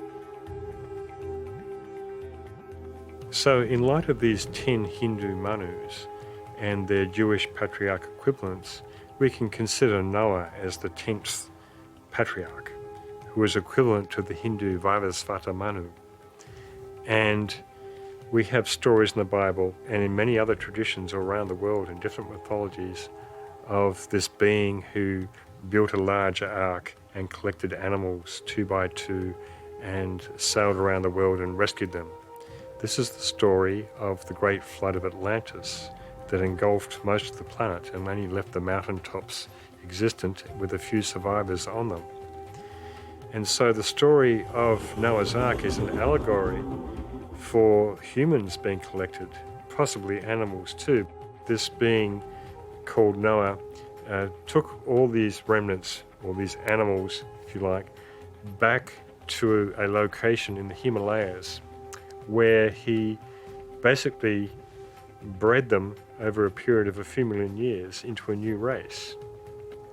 And then when the time was ripe, about 1 million years ago, this race was released down into India as the first sub-race of the fifth root race. And that was their Satyayuga, that was the golden age of the Hindu race, where there was a very high type of civilization, a very high consciousness driving it as well.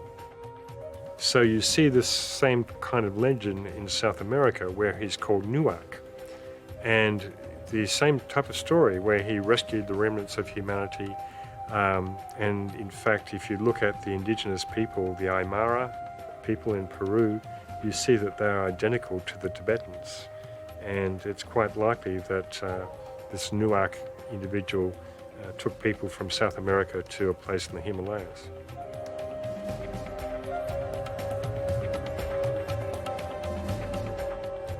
These various sub-races and branch races that survived the flood were rescued by Noah on the highest reaches of mountains, where refuge had been found from the extraordinarily high floods that covered the entire planet. Over a period of a few million years, a synthesis of races was created, eventually to become the first Hindu subrace of the fifth root race. This race emerged about 1 million years ago in India. Again, incredulous viewers may find their traditional interpretation of history challenged by the wide disparity in time between the currently accepted date of 2,500 years BC for the Hindu civilization and 1 million years. There were 3 more Atlantean floods up until relatively recently.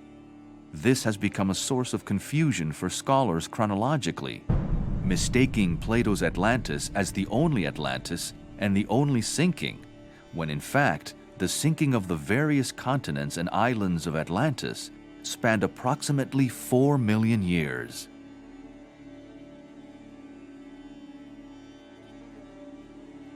This table depicts the subraces that have emerged during the fifth root race. Note that the Hindu subrace is the first subrace, and hence the cradle of all Western races and nations. It was in the Golden Age, or Satya Yuga of India 1 million years ago, that the highest possible types of humanity incarnated as divine exemplaries of what the race could be. All the Western subraces are derived from the first subrace of this fifth root race, which was the Hindu. And this is about 1 million years ago. So the subrace of the fifth root race manifested in what we call India today.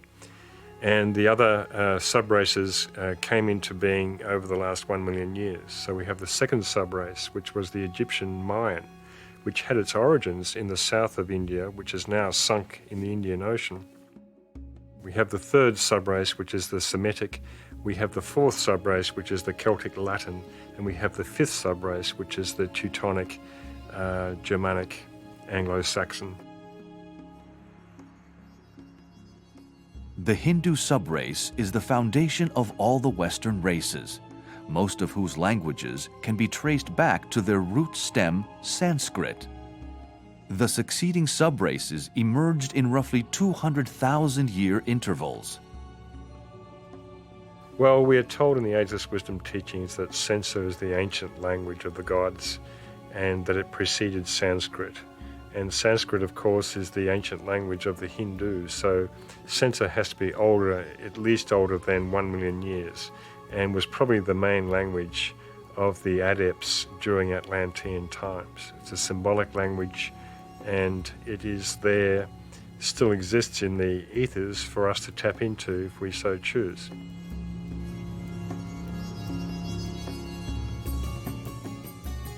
The genesis of the Egyptians and Mayans is very ancient, no less than 860,000 years ago. Both groups came from a now sunken part of southern India, the ancient Tamil Nadu, of which Sri Lanka is the remnant. They traveled at the time of the Second Atlantean submersion, finding their way to Ethiopia and Guatemala respectively. Hence the similarity of their esoteric knowledge, rituals, architecture, art, pyramids, astronomy, customs, etc., not only with one another, but also with Mother India. Both groups acted as a bridge between the old Atlantean races and the new fifth root race, though strictly speaking, in consciousness, they were of the fifth root race. Nevertheless, their genesis goes back a long way into Atlantean history.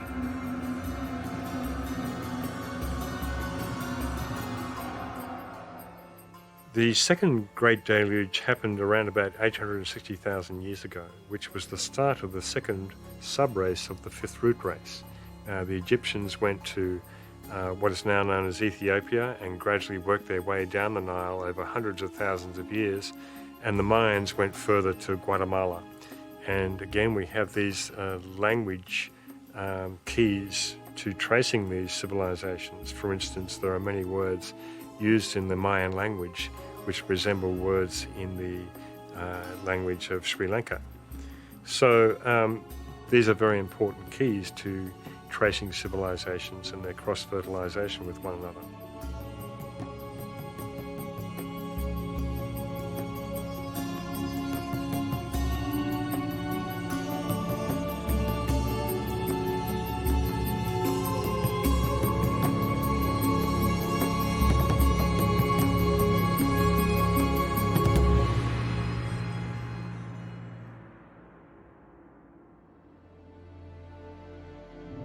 In that second deluge of Atlantis, apparently most of the Atlantean giants met their watery fate. They were wiped off the face of the earth, and a lot of these giants had great magical powers and wreaked a lot of destruction over a long period of time. The third deluge happened around about 270,000 years ago, and the fourth and final deluge of Atlantis happened with the sinking of Poseidonus, the last island that remained just out of the so-called Pillars of Hercules near the Mediterranean. And this last sinking of the Cyclus occurred around about 13,000 years ago.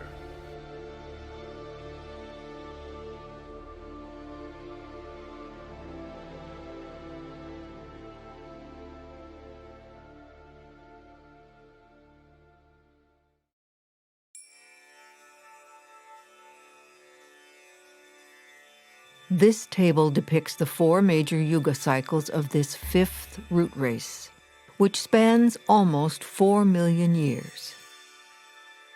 The corresponding ages as they were known in Greece are displayed, as well as the durations of these cycles with their respective manus, divine archetypes of the race. Note the being called Asura Maya, intimately associated with the Mayans, and source of the most hidden knowledge regarding astronomy, astrology, and cycles.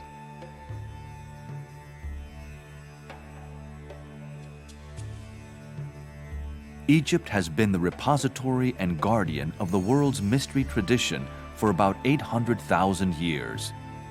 Pyramid technology had been around for millions of years before that, as has the science of astronomy, going back at least 3.24 million years into the Atlantean period.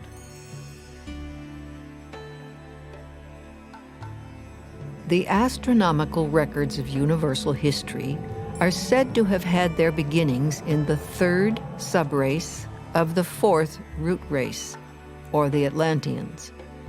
Ancient knowledge demonstrates that even since the time of the regular establishment of the zodiacal calculations in Egypt, the poles have been thrice inverted. Occult lore states that the poles are inverted every 1,080,000 years. Likewise, other popular subjects of researchers have invaluable clues, such as Stonehenge. Archaic records show the initiates of the 2nd subrace of the 5th root race, moving from one land to the other for the purpose of supervising the building of menhirs and dolmens, of colossal zodiacs in stone. The fact of their crossing from France to Great Britain by land may give an idea of the date when such a journey could have been performed on terra firma.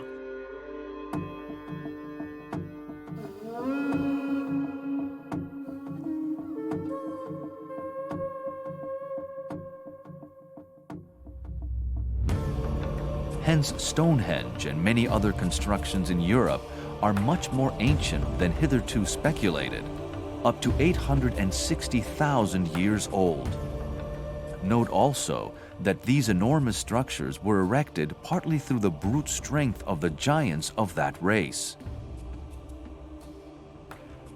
Had there been no giants to move about such colossal rocks, there could never have been a Stonehenge, a Karnak in Brittany, France, and other such cyclopean sculptures.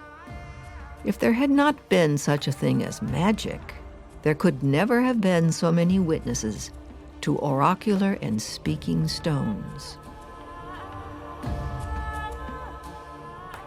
Magic here also refers to the utilization of the science of sound to erect those structures. In the near future, there will be seen the reappearance of the faculty of the Lemurians and early Atlanteans to raise great masses, this time on a higher turn of the evolutionary spiral.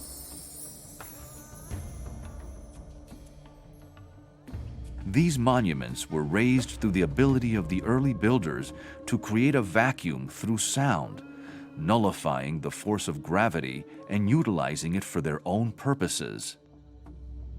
This fact is elsewhere corroborated in many parts of the world, where stories abound of priests who used mantrams or harmonious chants to raise huge weights effortlessly.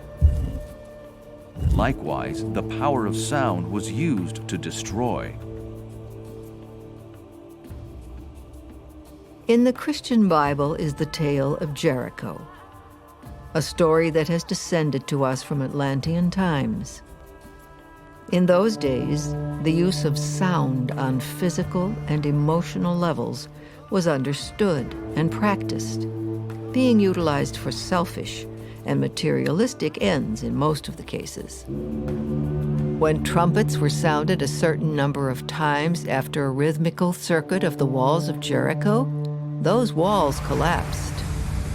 This was made possible by the secret knowledge of the leaders of the people, who, being versed in the science of sound, and having studied its destructive and creative effects, knew just the moment to apply that science and effect the desired end.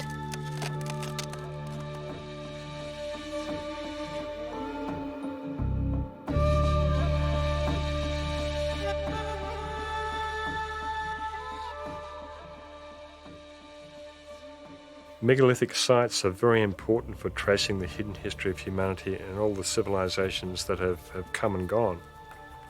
And this is because they tell us, they speak to us about the past, about the consciousness that designed the various temples and buildings and pyramids and so forth. We can find ruins that are not so sophisticated, reflecting the consciousness of that particular civilization, and we can find ruins that are incredibly sophisticated and reflect a high consciousness which was driving that civilization at that time. The fact that we have many ruins on top of each other over many, many millions of years makes it very confusing to discern which civilization came first and which was older than the other. And so the Hidden History of Humanity project is about establishing or re-establishing the correct chronology for human evolution, because this human evolution is essentially the story of the human soul and the unfoldment of consciousness since that period back in Lemuria 21.5 million years ago, when individualization occurred.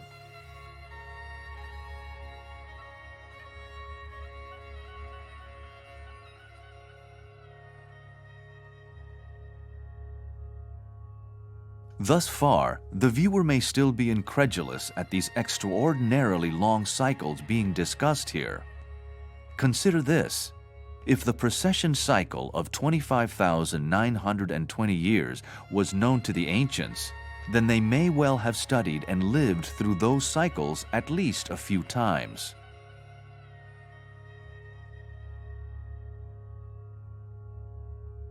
Pliny, the ancient Roman historian, writes that Epigenes attested to the fact that the Chaldeans preserved astral observations in inscriptions upon brick tiles, extending to a period of 720,000 years.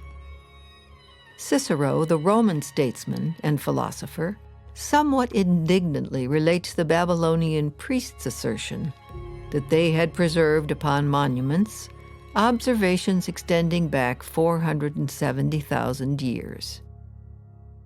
The Neoplatonist philosopher Simplicius, who lived in the 6th century AD, wrote that the Egyptians had kept astronomical observations and records for the past 630,000 years.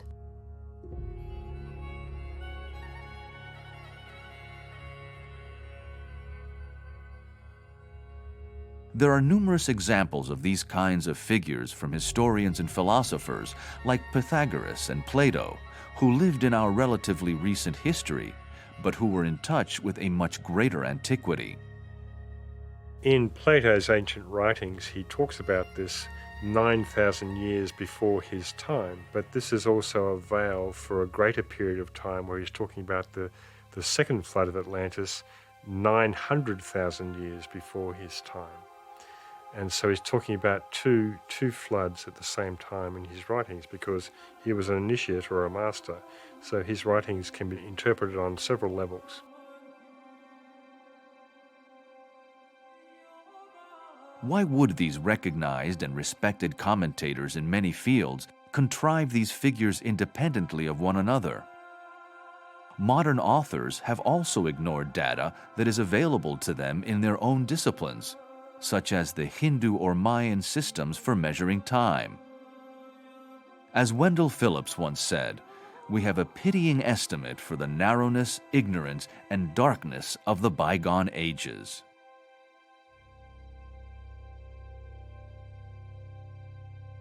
By ignoring the vast cycles of time discussed in the most ancient traditions of the East, mainstream and alternative investigators have arrived at dubious and far-fetched theories of dating history.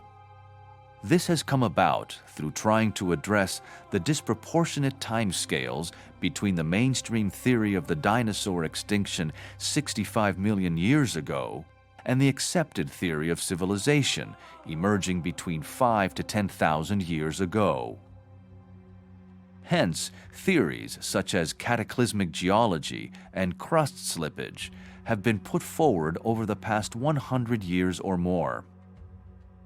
Cataclysmic geology states that the geological timescale has been compressed by cataclysmic events, giving only several thousand years duration instead of the actual millions of years figures. This theory of cataclysmic geology stands in direct opposition to the most commonly held theory of uniformitarianism, the concept that the Earth's surface was shaped by gradual processes such as erosion and by small sudden changes such as earthquakes and floods. Perhaps the truth lays hid in the middle way between these two opposites?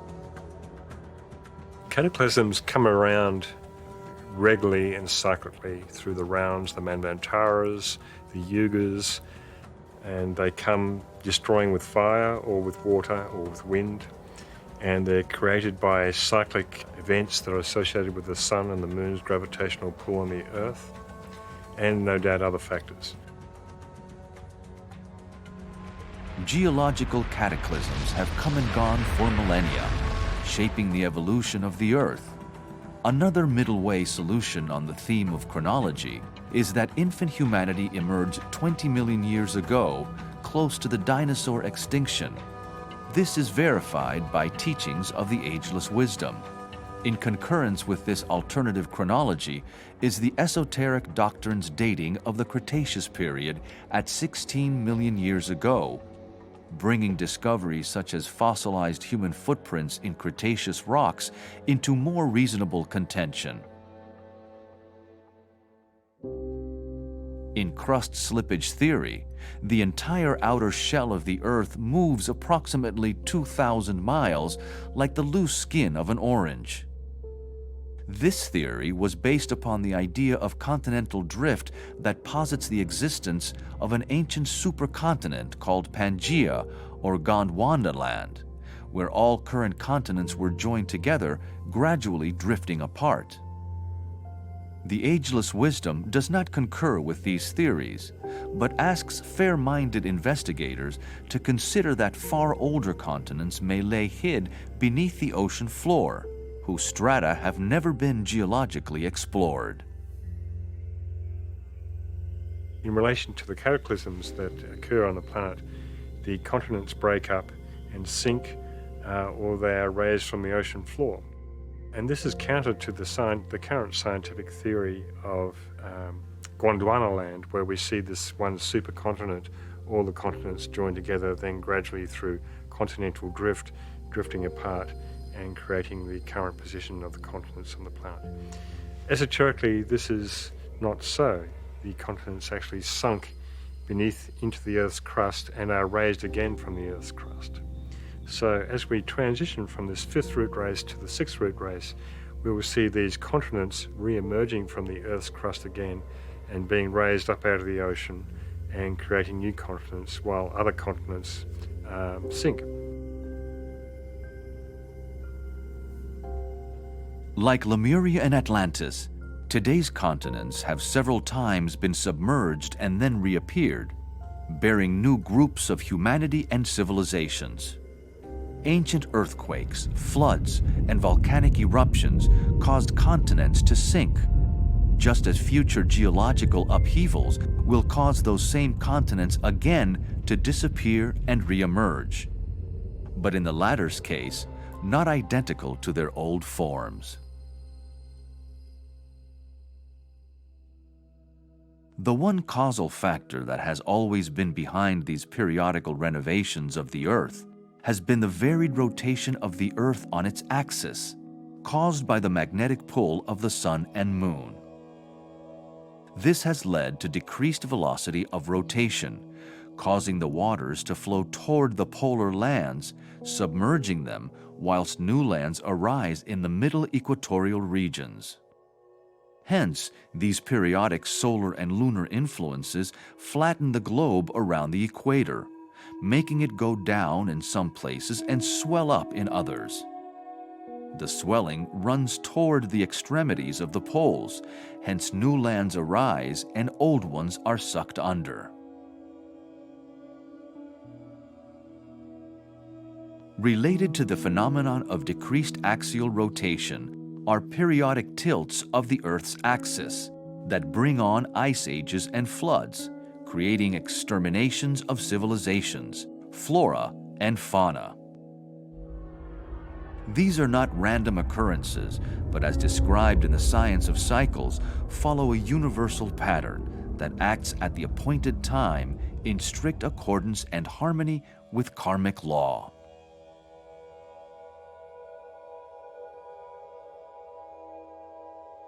According to the ancient wisdom, there have already been 4 axial disturbances where the old continents were engulfed by the oceans, other lands appeared, and huge mountain chains arose where there had been none before.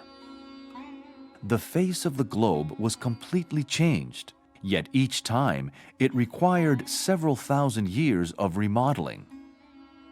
Humanity is today approaching another axial tilt in this transition phase between the 5th and 6th root races over the next 25,000 years.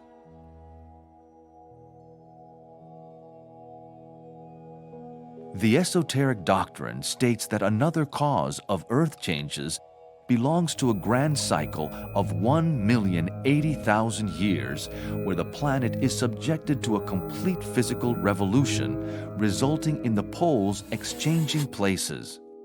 Today, the Earth is witness to the ending of one of these cycles that will bring on these changes. During this cycle, the poles slowly move toward the equator, whilst the tropical regions with their prolific flora and fauna move toward the poles. This is the reason why there is fossil evidence of tropical plants having existed where the freezing tundra regions are today. At the end of this approximately 1 million year cycle, changes in climate are accompanied by earthquakes and other disturbances, taking about 25,000 years to complete. Today, the magnetic North Pole is moving faster than at any time in human history, currently relocating towards Russia at a rate of about 40 miles a year. Hence, as the magnetic shift and eventual reversal of the poles continues, the physical reversal or flip of the poles will take place at axis tilting intervals in the next 25,000 years. This period will usher in the 6th root race.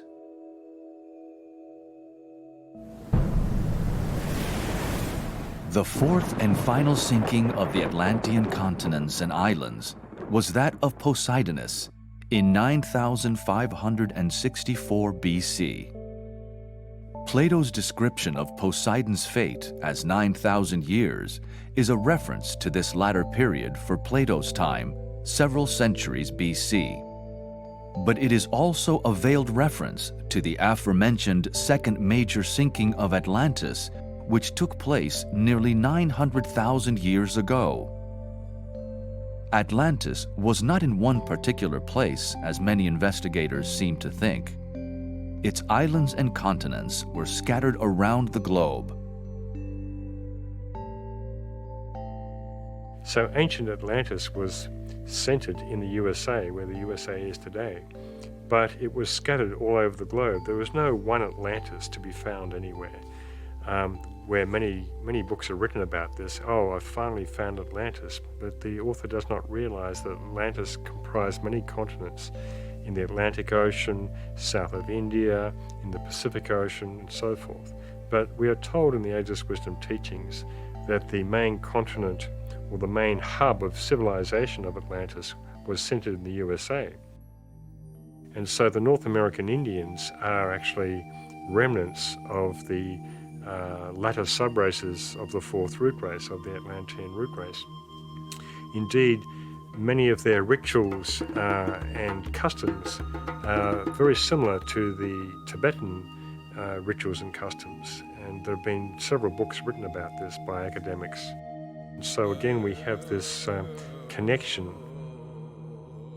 You know, there are various theories saying that they came over the land bridge in Alaska and so forth, but it more than likely has its origin with Noah and the ferrying of survivors to different parts of the world.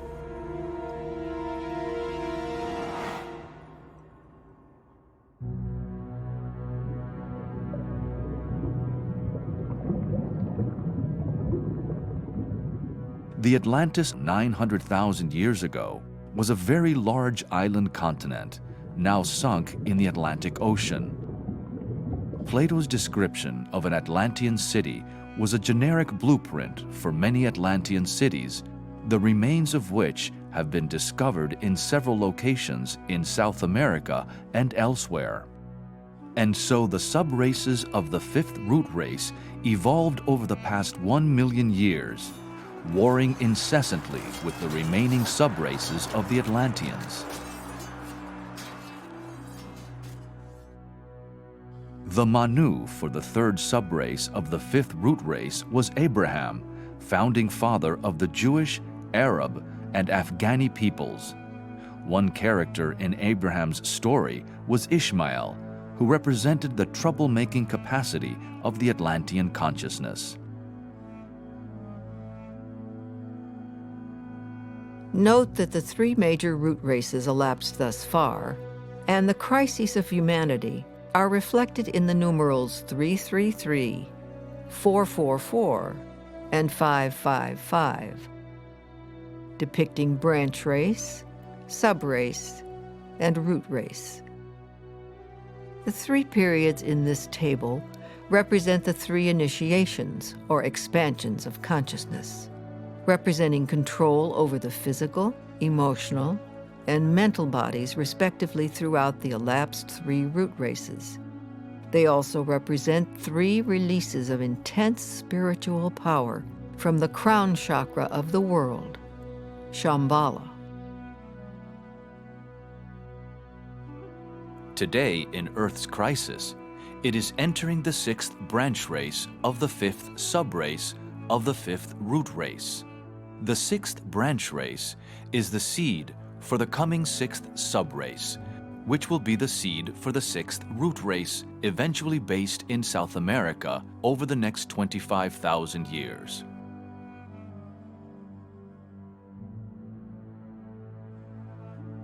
The United States is playing a critical role as a bridge between the last subraces of the fifth root race and the beginnings of the sixth root race, initially based in Brazil. So in the USA, we have a melting pot of races. We have black, white, brown, yellow, you name it. And it's creating a new blend color-wise, and where they say everyone will be brown eventually. And this will be probably the case in the sixth root race as it emerges in the next 25,000 years in South America. But I'm sure there'll be certain ethnic types who will retain their particular archetypal colours and DNA and so forth. But essentially we're looking at the sixth root race as being a blend of all of humanity that has ever been. And this is a revolutionary idea because it's never happened before in the history of the planet.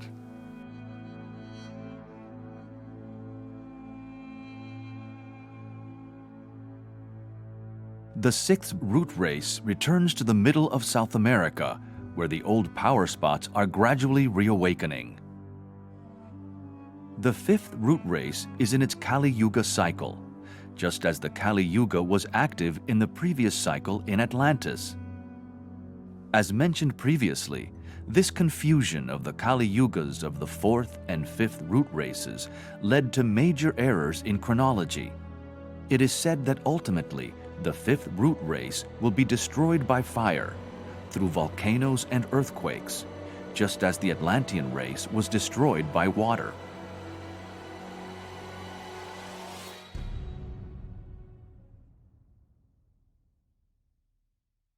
Humanity today finds itself going into the sixth root race from the fifth root race. And we find ourselves in a similar position as we did back in Atlantean times when humanity was transitioning from the fourth root race to the fifth root race. And humanity had to make a choice at that time whether to follow the way of light or to stay with the way of materialism. And this brought on the Great War at that time. And we find ourselves in a similar position today as we move into the sixth root race and with all the same type of challenges for humanity to discern.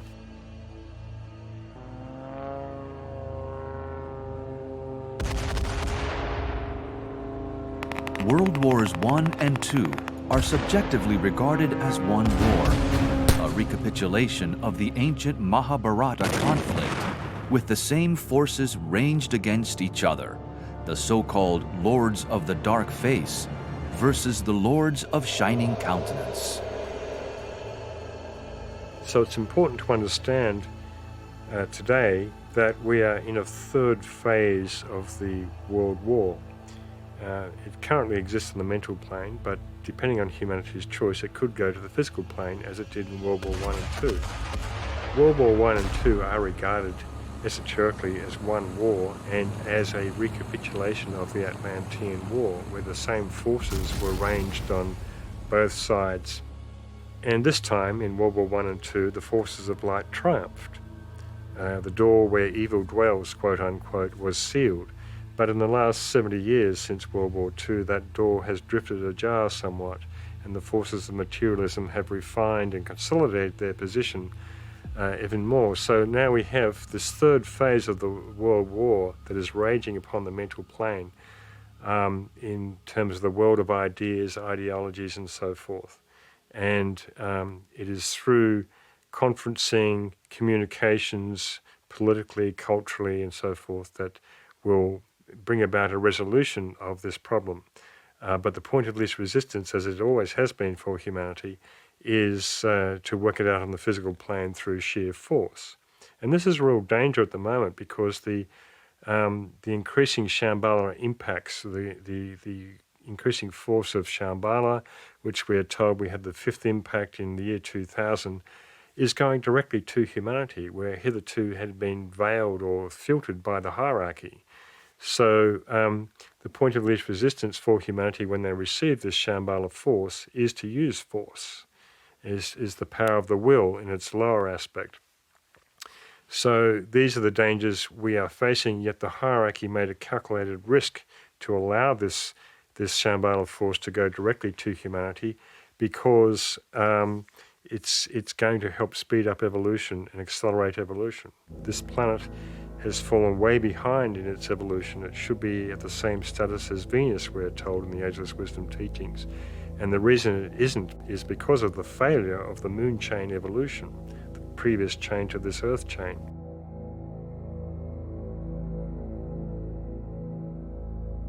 It is interesting to note also that the lost Atlantean technologies are starting to re-emerge once more in this day and age. Also, since World War II, UFOs have been very prominent. Hence, the world is only just emerging from this recapitulation period.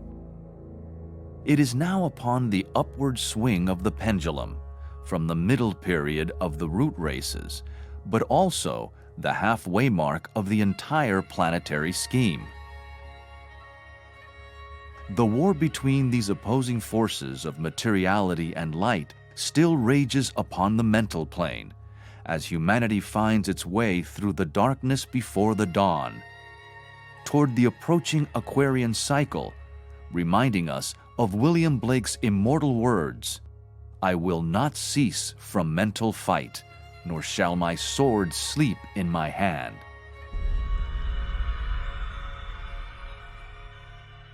As a result of events that transpired at the end of the last World War, it is said that the great avatar known in the East as Maitreya and in the West as Christ will return again soon to walk amongst humanity.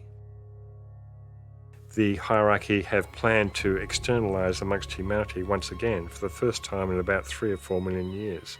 So we are really living in extraordinary times.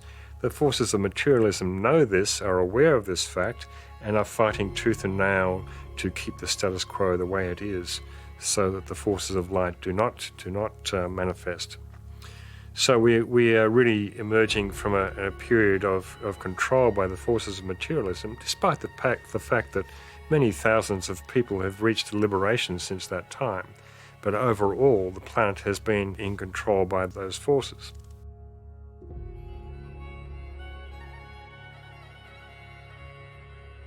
Why have the Mayans come to assume such prominence in popular thought in the past 50 years? We have been told that there will be an alignment with the galactic center, yet is the end and beginning of 2 26,000-year precession cycles. This will be taking place in Aquarius on the Greater Wheel, coinciding with the more well-known 2,160-year cycle in Aquarius on the Lesser Wheel.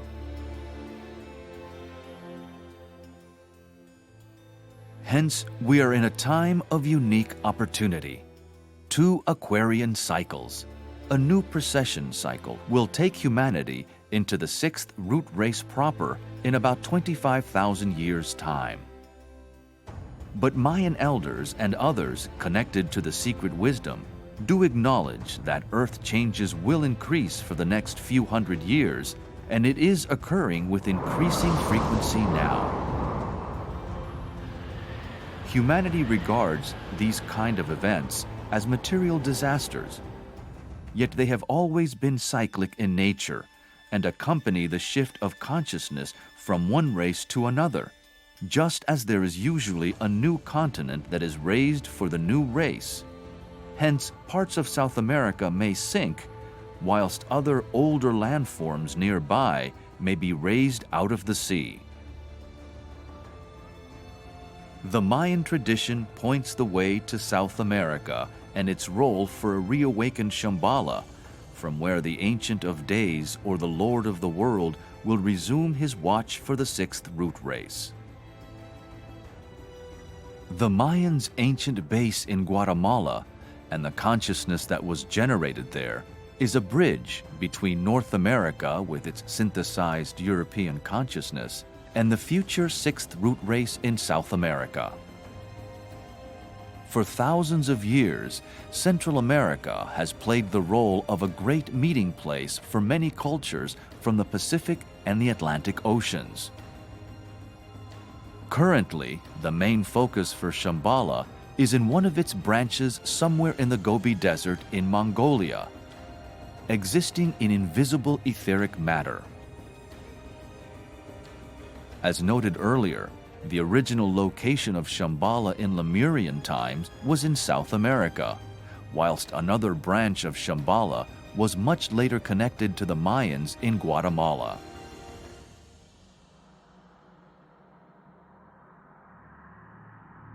Hence, a full circle cycle approaches, where the focus of this planetary crown chakra we call Shambhala will shift to South America once more. Occult lore states that during this period, Britain will sink entirely, whilst a large chunk of California will disappear.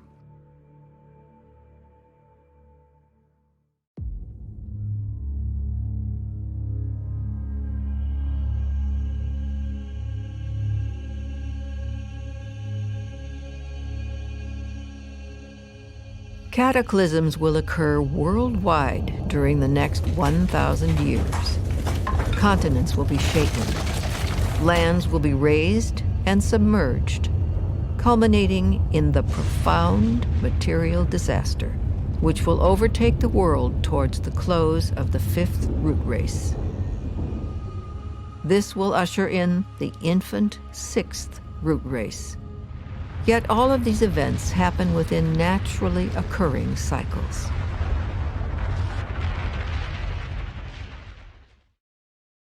The elevation and subsidence of continents is always in progress. The whole coast of South America has been raised up 10 to 15 feet. The British Islands have been 4 times sunk beneath the ocean, and subsequently raised again and peopled. Within the last 5,000 or 6,000 years, the shores of Sweden, Denmark, and Norway have risen from 200 to 600 feet. In Scotland, there are raised beaches with outlying stacks and skerries surmounting the shore, now eroded by waves. The north of Europe is still rising from the sea, and South America presents the phenomenon of raised beaches of over 1,000 miles in length, now at a height varying from 100 to 1,300 feet above sea level.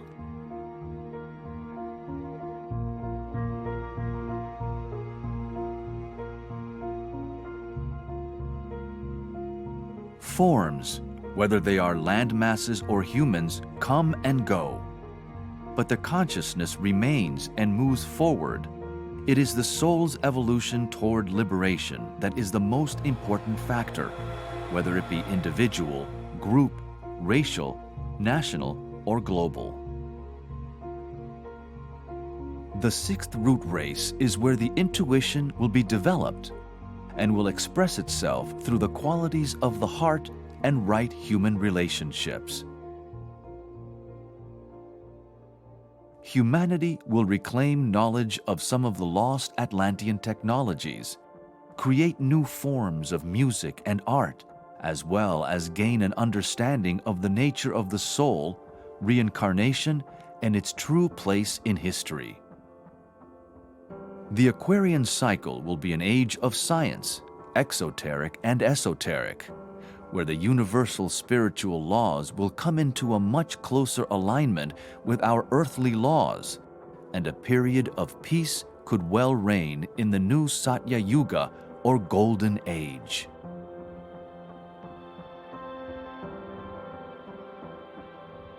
The sixth subrace represents a synthesis of all Western and Eastern races, particularly in the USA. Note in the triangle diagram that one common denominator is the energy of the second ray of love wisdom as the soul ray of Britain and the USA and the personality ray of Brazil. In the coming race, it will not only be the intuition or Buddhic consciousness that will be the evolutionary goal, but the expression of the loving heart.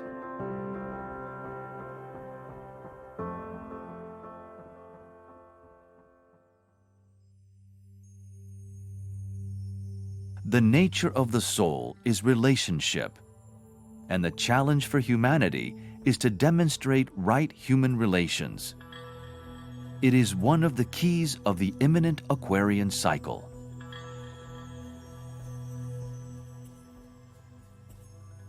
So again, just to restate, the reason for this Hidden History of Humanity project is to recalibrate chronology, to recalibrate world history, to reset the correct chronology for the unfoldment of human consciousness throughout the root races and into the present day and into the future, and to really know the story of the human soul, the unfoldment of consciousness from that individualization period back in Lemurian times through the Atlantean root races and all the karma that was created and is being worked out today.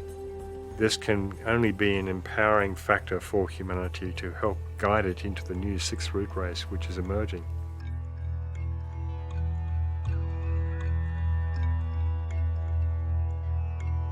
As stated in the beginning of this documentary, this first series of the Hidden History of Humanity is meant to establish a broad structure of understanding.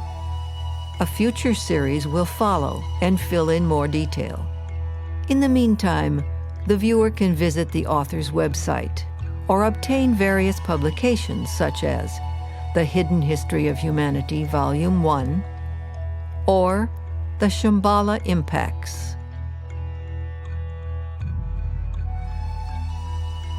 The possibility of discovering and understanding the origin of the human soul and its divine pedigree is imminent in our time. We stand before a doorway leading to planetary illumination upon the greatest mysteries of life, the hidden history of humanity.